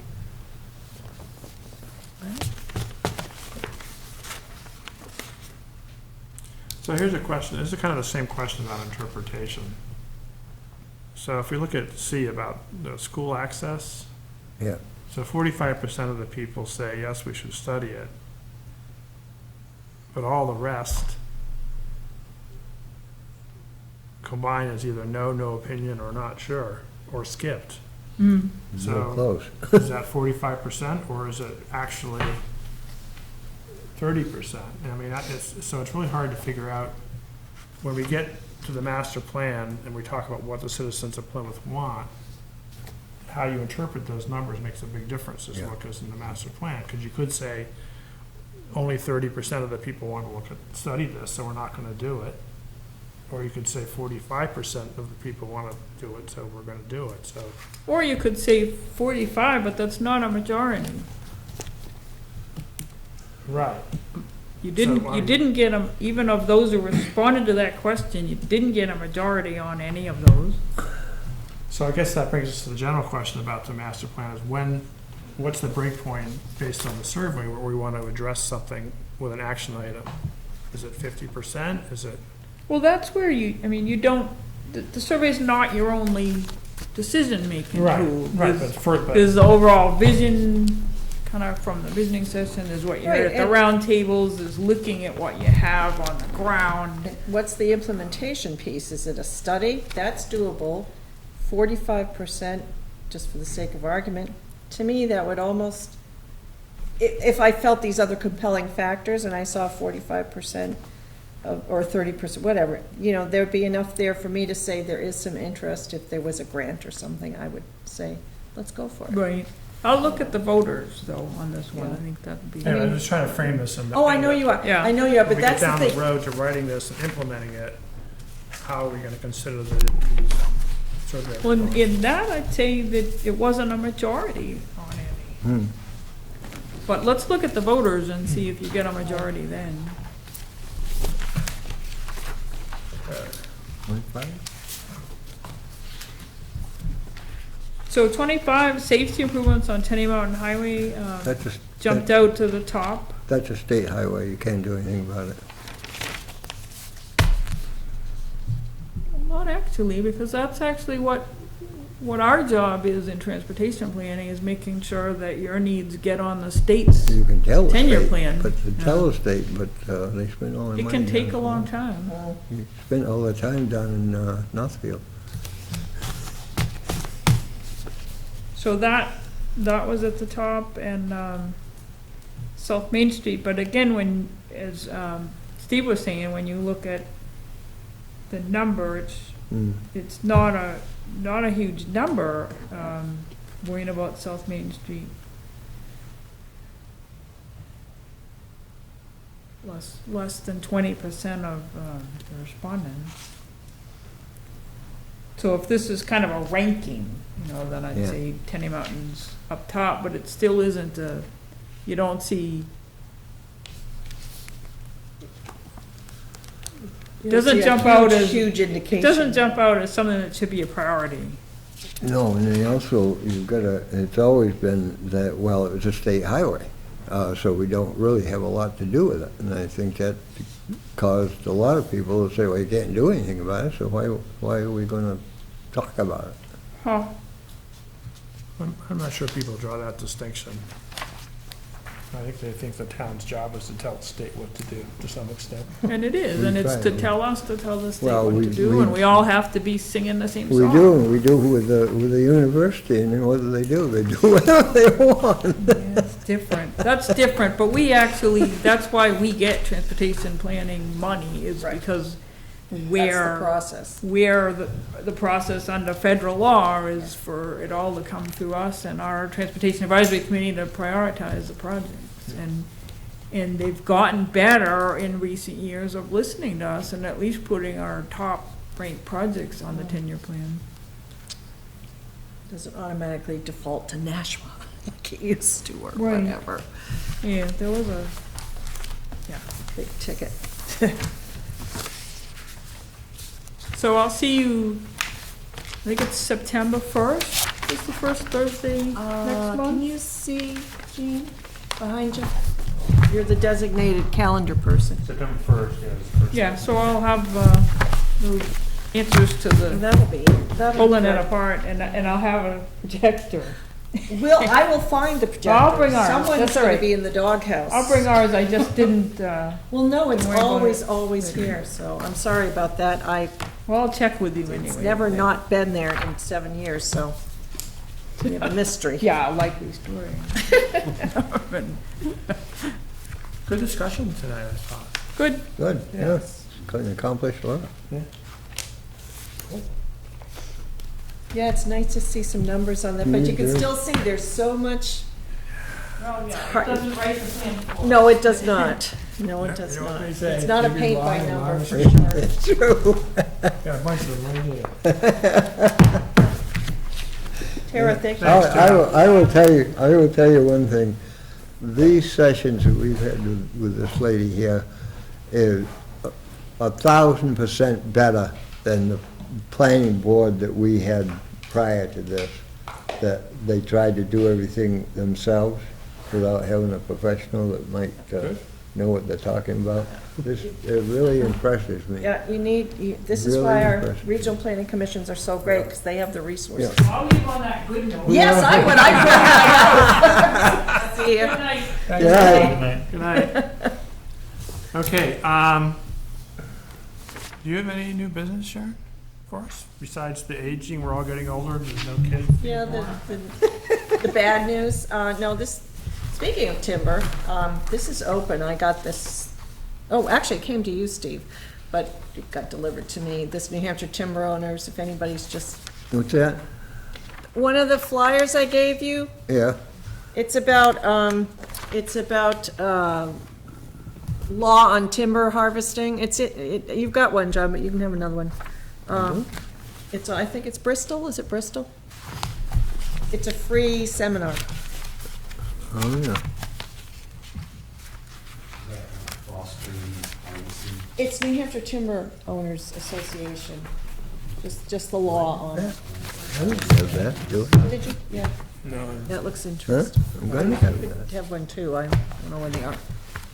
Thank you. And there was also a note that Sharon sent us that New Hampshire's on track to have a lot of really old people and no babies very soon. So we're depending on that's the Except for, well, that's why Andy isn't younger here, generation so. to get out there and, That sort of goes along with the older people and not any babies. so you guys have your work. They're doing their part. I I They're think we're doing their part. both done, though. We did our part. All right, we're going to consider the minutes for July 21. And this was when we updated the Soldier On. Yep. And gave Mike McGlinney his sign. Does anybody have any comments on the minutes? Nope. Do I have a motion to approve the minutes? Approved, I mean, so moved. Okay. Minutes have been approved. Okay, as Um, written, yeah. The last bit of business, that it's getting kind of late, but you guys want to look at these definitions tonight?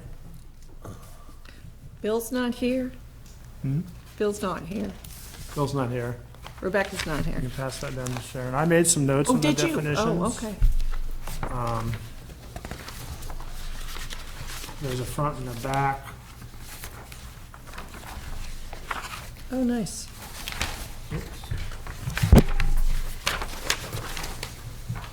I mean, I will certainly take any input and compile it. So what I thought we could do on these is just kind of look through the definitions, and if the majority of people agree that we should work on them, then we'll schedule some work session that, out of class to do that, because it's gonna be wordsmithing more than anything Yeah, else. I would say off the top, anything that's dwelling units and accessory particularly, that'll be its own little thing. So yeah, the answer to your question here is yes, we need to work on that in the context of the state. So maybe like just All put right, that so we're aside gonna, as a special little okay, effort. so attached dwelling unit and dwelling and accessory family Yeah. dwelling, and all those are gonna fall into this new state law. Yes, So yes, we're sorry. I gonna- was we're gonna look at thinking that about one. something else. The auto service station definition does not include car wash. Where does car wash go? Oh, boy. It's part of the, Seen it. I mean, they talk about washing cars under the auto Don't- service station, but Yeah. And I suppose that could come up again. We do have one, but that's one of those, sometimes definitions are fad, so to speak, you know what I mean? A passing fancy. You can tell that some of them are really all right, archaic. so do we need a car wash definition or not? It could be, because it's, If you've got one, it's best to have one. I'd keep it. yeah, Let's see. Eugene, what's your thoughts? Yeah, I think so. There's a couple of them. It's already in It's there. under I think automotive. it's covered under auto service station. Yeah. Yeah. Washing, spraying. Yes.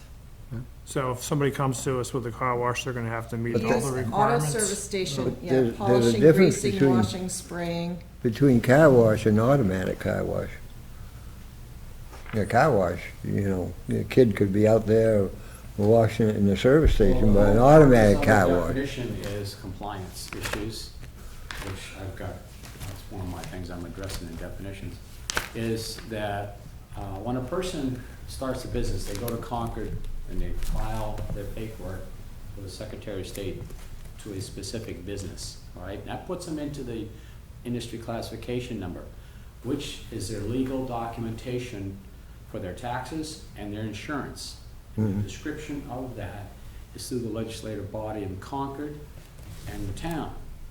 The thing is, when you're starting then, as you filed your business, you come here to the town to get a land use permit under our zoning ordinance definitions. Then you go for a building permit under the International Building Code definition, and then it has to go to the fire chief under National Fire Protection Code, Association Code definitions. If you have a technical infeasibility of the different descriptions, we've had that happen here many, many times, where the people come to the selectmen and say, well, what do you want us to do? Because the code enforcement says, no, you can't, or yes, you can, and the fire chief says, no, you can't, because of the definition, and then that puts you in the obligation of compliance with a particular code. And Okay, so, but getting back to, Frank, getting back to the car wash question. Yeah. So right now, washing cars is covered under auto service station, right? So. Yeah, if but I someone- think that's disingenuous because it's freestanding. It can be freestanding as a facility. Yeah, It's that's got fine. nothing to do with any automotives. Right, so my Yeah. question is, should we have a definition Separate? for car I think wash? so. Is that what you mean by should car wash be included here? Is that what you mean? Because it's Yeah, should there be a literally. separate definition for car Separate, okay, yeah. But I'm Yes. wondering about the automatic, because just washing cars with a sponge, it does not take anywhere near the shall natural we call it resources, automated car wash? automatic, Right, right. Those So- things will push out water like mad, where the Yeah. guy with a bucket. Right, doesn't should it be really need called automated car wash? Yeah, I would say Okay, that. Because you're right, technically speaking, yeah, Yeah. yeah, you're right, it's like, I'm just gonna run through these, and then if anybody else has any, you can jump in. There's the definition of buffer, which does not include any of the ecological or functional definitions of buffer. We've required people like the liquor store to put in a buffer that is vegetative for the purposes of controlling salt runoff or water off the lot, so Yeah. I think we probably ought to address that. it should be expanded, I think. Yeah, expand that definition to include the functional Well, use of the buffer. Verbiage, yeah. does the question of vertical and horizontal have anything to do with that? Well, the definition of buffer talks about visual, Yeah. so, Because they've been pounding that into the earth up on that development in the Long Baker River for years, as far as the buffers are concerned. Yeah, it says an area of land, but it doesn't say how it buffers. Yeah, I mean, separate visually, but, it just needs a little more expansion. okay, so we'll work on that one. yeah. I was very confused about a bunch of things, commercial service and Oh, yeah, retail sales and hospitals. All those things seem to cross over into one another. For example, commercial service doesn't include electronic repairs, real estate, lawyers, doctors, dentists, etc. And then hospitals, the definition of hospital does not include marijuana dispensaries, methadone clinics, which we have in a separate definition, acupuncture, dentists, massage therapy, needle exchanges, all of which seems to fall under the general definition of hospital. But where is it? The actual clinic out on Tenny Mountain Highway, the dispensary, is not really has to do anything with a hospital. is it? Well, it does if you read the definition of hospital in Yeah, our I know, zoning but we had a regulations. huge issue with that. It's, trust me. But And all I'm why- saying is that it was by the state called retail, and that was my argument. Please, let's look at it in terms of you doing something else, but it was just plain Okay, old so in that retail. case, we need to move that to retail sales. Maybe we should address Yeah, the marijuana yeah. dispensary and retail Because sales, that right? was the mandate that came down, that was Right. what all the hoo-ha was about last summer. So how does retail sales, if you're a massage therapist, it seems like you fall under all three of those definitions. Well, commercial service is service rather than product. And I'm not saying I agree with this. I mean, I have to go every time and parse it out. And retail sales is more goods, with the exception of personal service shops. Yeah, you're right. It's contradictory because it says it's this and this, except when part of this is in this. It's, So if someone comes to us and wants to open a dentist's office, what do they fall under? office, No, what do they fall under the zoning? office. I don't think there's a definition for office. That's just like that, the dispensary, is that a commercial? Is that Retail. A retail? According to the state. Is that right? Well, see, this is the problem. There are listings in the table of uses, which we go by as the first thing, and then you default back to the definitions, and all the uses are not included as definitions. So that's where you have to come in and use the quote-unquote common sense argument.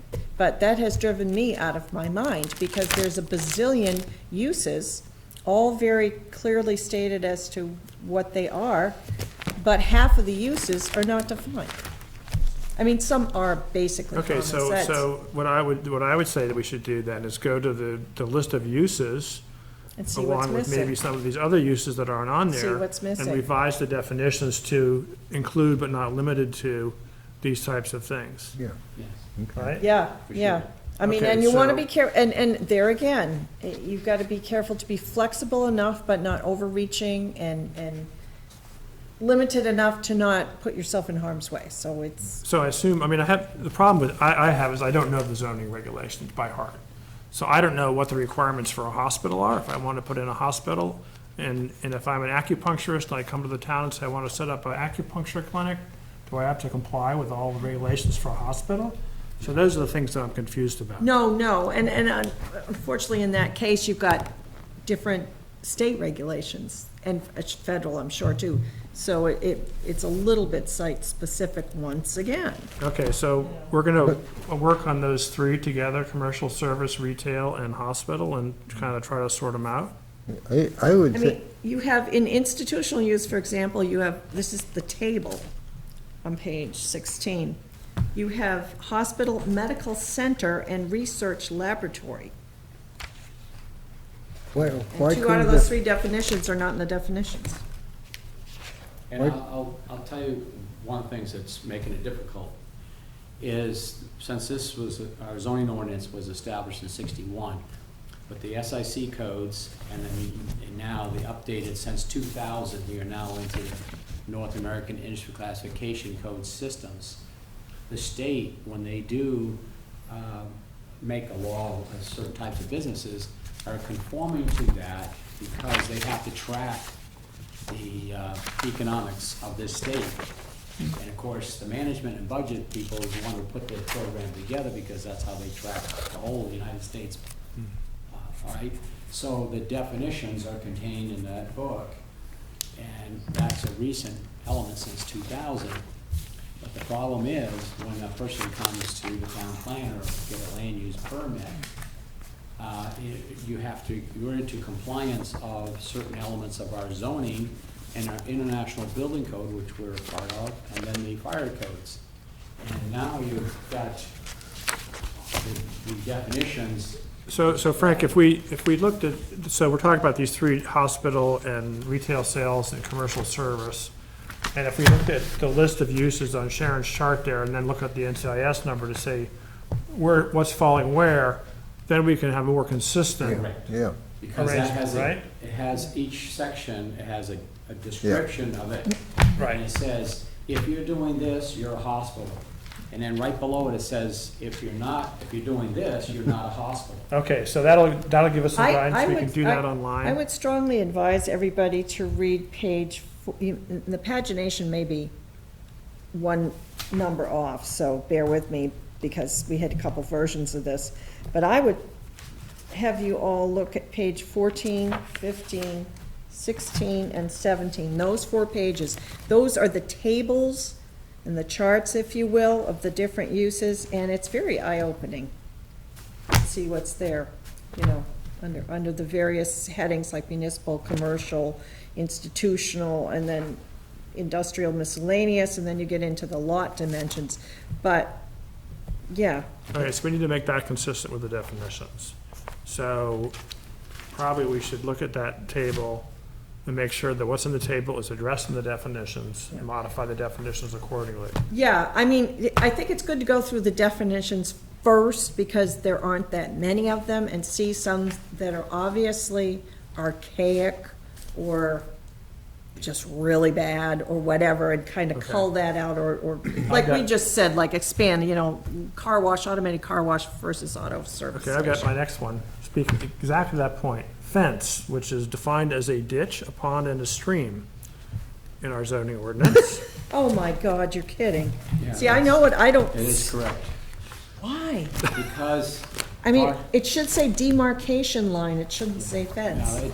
well, I've questioned this one because usually when you say the term fence, it's an above-ground Yeah, barrier. Right. Okay? But legally see fence, it. and that's part, if you look up at the RSA, under the planning and land use descriptive terms, and it's also along with FEMA's in the floodplain elements, fence can be a river, a stream, and it can be a below ground or change of terrain as a fence. Well, so, but But I- that flies in the face of common sense, and so. Yeah, but that definition is not even addressed. That broad of a definition is not even addressed in the zoning. We talk about fences, we're talking about at-ground stuff you build as a barrier. Okay, so this brings me to my next question. So if we have a definition, does it need to appear in the zoning regulations? Yes, because if an applicant is coming to the town and wants to, Would be thinking about nice. acquiring 5 acres of land and they wanna do something, and they wanna buy the zoning regulations so they can start planning, all right? They need to fence. have a means of having an understanding of the language of the ordinance that says, in this zone, this is what you do or don't do. Okay, so for example, though, so on the back of the sheet, Where I've did you- got some new definitions to Can I consider. just interrupt for 1 second? Where did you find this definition of fence? It's in the floodplain, 702. I think it's in this book here. The zoning Yes, right here. ordinance. It Page is, I 6. must be missing that page. what page is it? Page 6. Oh, hang on. Hallucinating when I did that? I'm probably It's missing been the whole hot, pretty page. hot lately. Fence, ditches, hedges, creeks, rivers, ponds, What page? page 6. Oh, I'm sorry, I was looking at something else. Okay. So anyway, There's sign definitions, you don't want to go there. so it doesn't seem to make sense to have that. I understand what you're saying, the legal implications of what you're saying. I guess this is a question for the town attorney. I have no idea if we need to keep that crap in there. Someone says, I have a fence and it's that pond over there, based on the zoning definition? Really?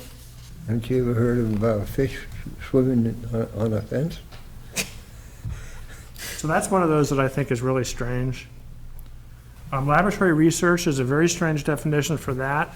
It includes laboratory research as long as it's not hazmat research. Maybe that's a different NCIS number. I don't know why that's even called out like that.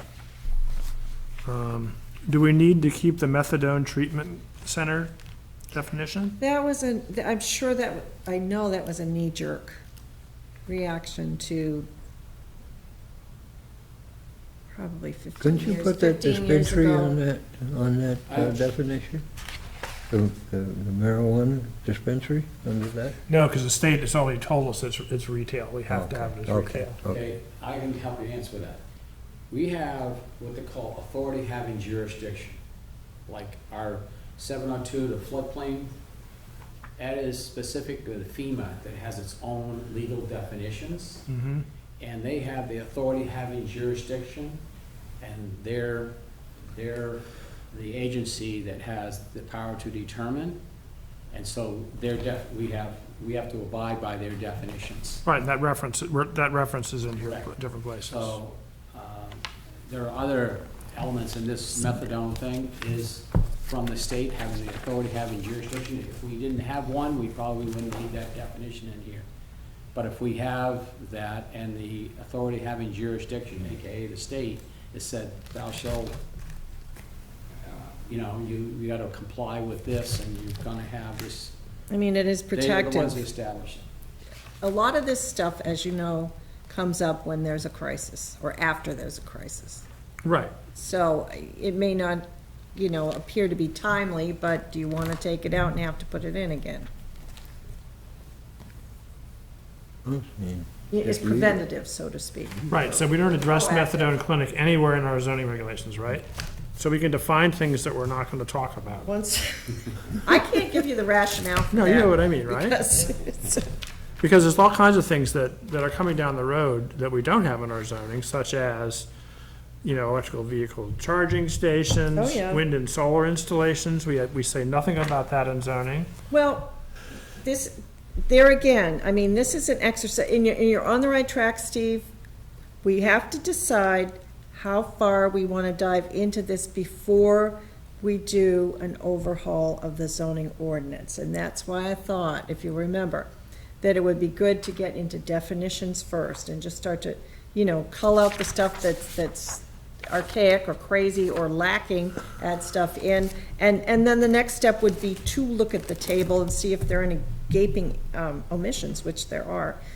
But we don't want to get too proactive right now. You're headed in the right place philosophically, because this is going to be a master plan type deal to Okay. overhaul it. And you're going on the right direction, but I'm just saying, let's not be too over ambitious right now where you were just headed. For too much anticipation, yes, you have to, but let's So take it in small What I'm more increments. concerned about is making sure that this stuff is ready to go on the town warrant in a timely manner. Yes. So, we can certainly skip the stuff we don't have. Do we need a definition for a farming easement? Do we need one for bed and breakfast? I mean, these are all things that are not I in think here. we do. Some of these we do, yeah. Maybe we don't need commercial water bottling. Maybe Mr. Bouchard is not gonna start sucking McKinney Mountain Dry, but maybe he is. That's the type of proactive definition that, we might wanna consider.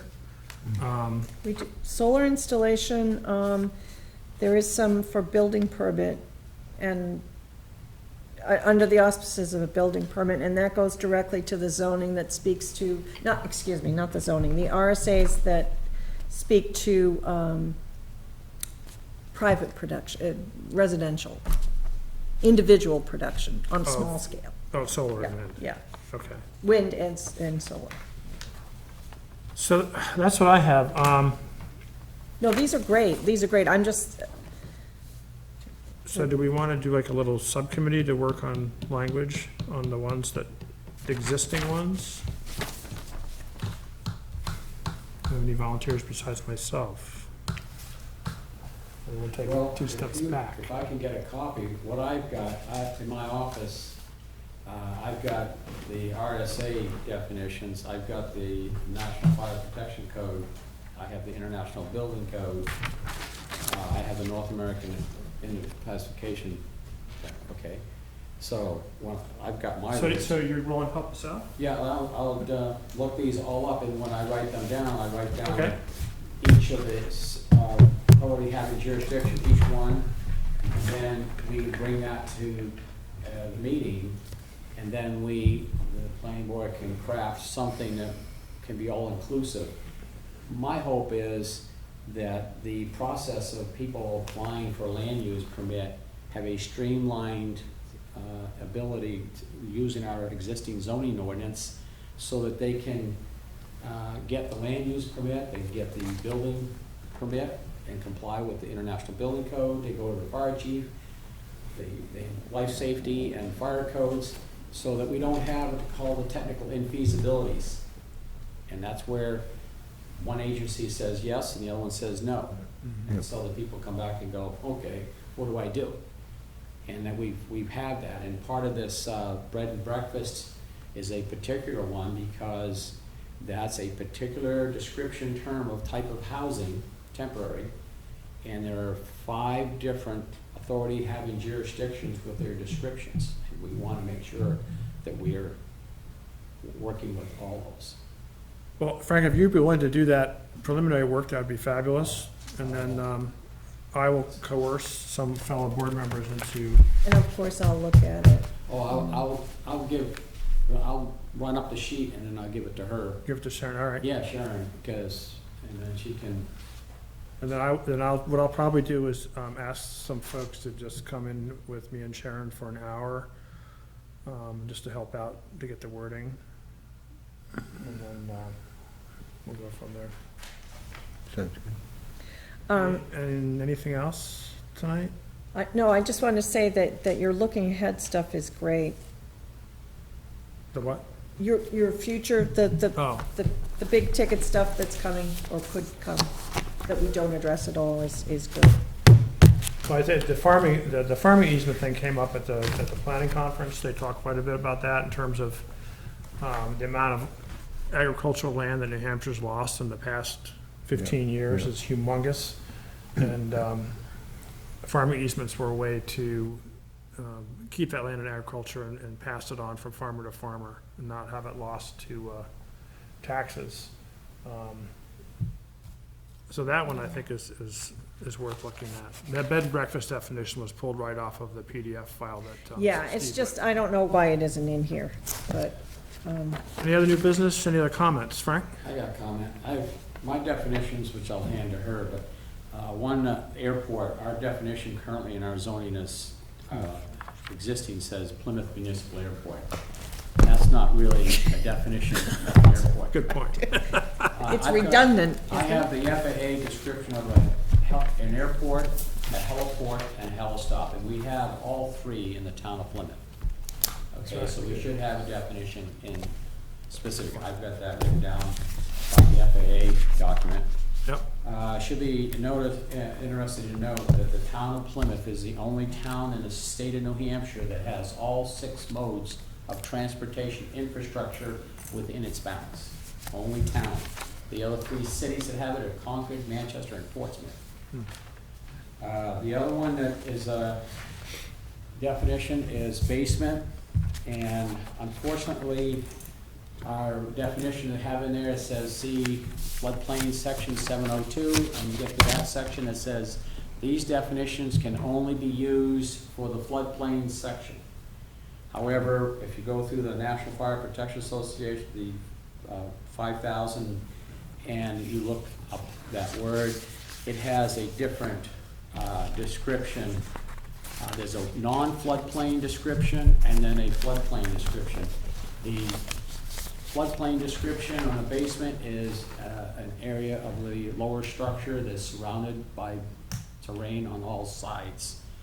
A non-floodplain basement can be partially above or below and can have one part of it exposed at the multi-ground level, because we have hills. My neighbor's building his house, and that's exactly what he's got. He's got 3 sides where the dirt comes up to the basement, and then Walkout basement.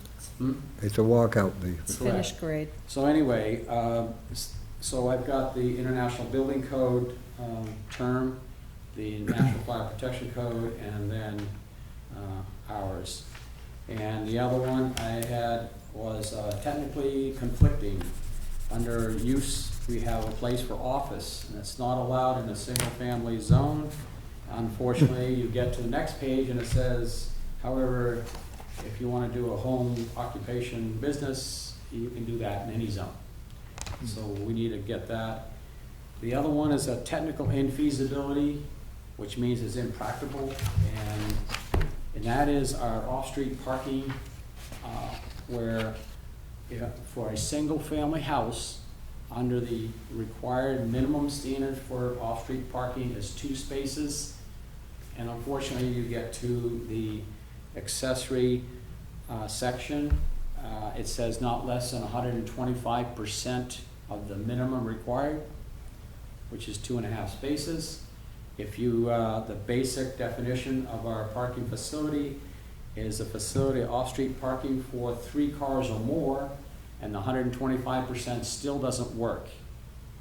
You can't put up a specification that has a citizen to try to comply with an ordinance that you're not gonna do a half a space or 2/3 of a space. So we need to change that. So it needs to be 100% of the minimum, so that if you have a single-family house, you'd have 2 spaces. If you want less, you go to the zoning board. If you want more, you go to the zoning board.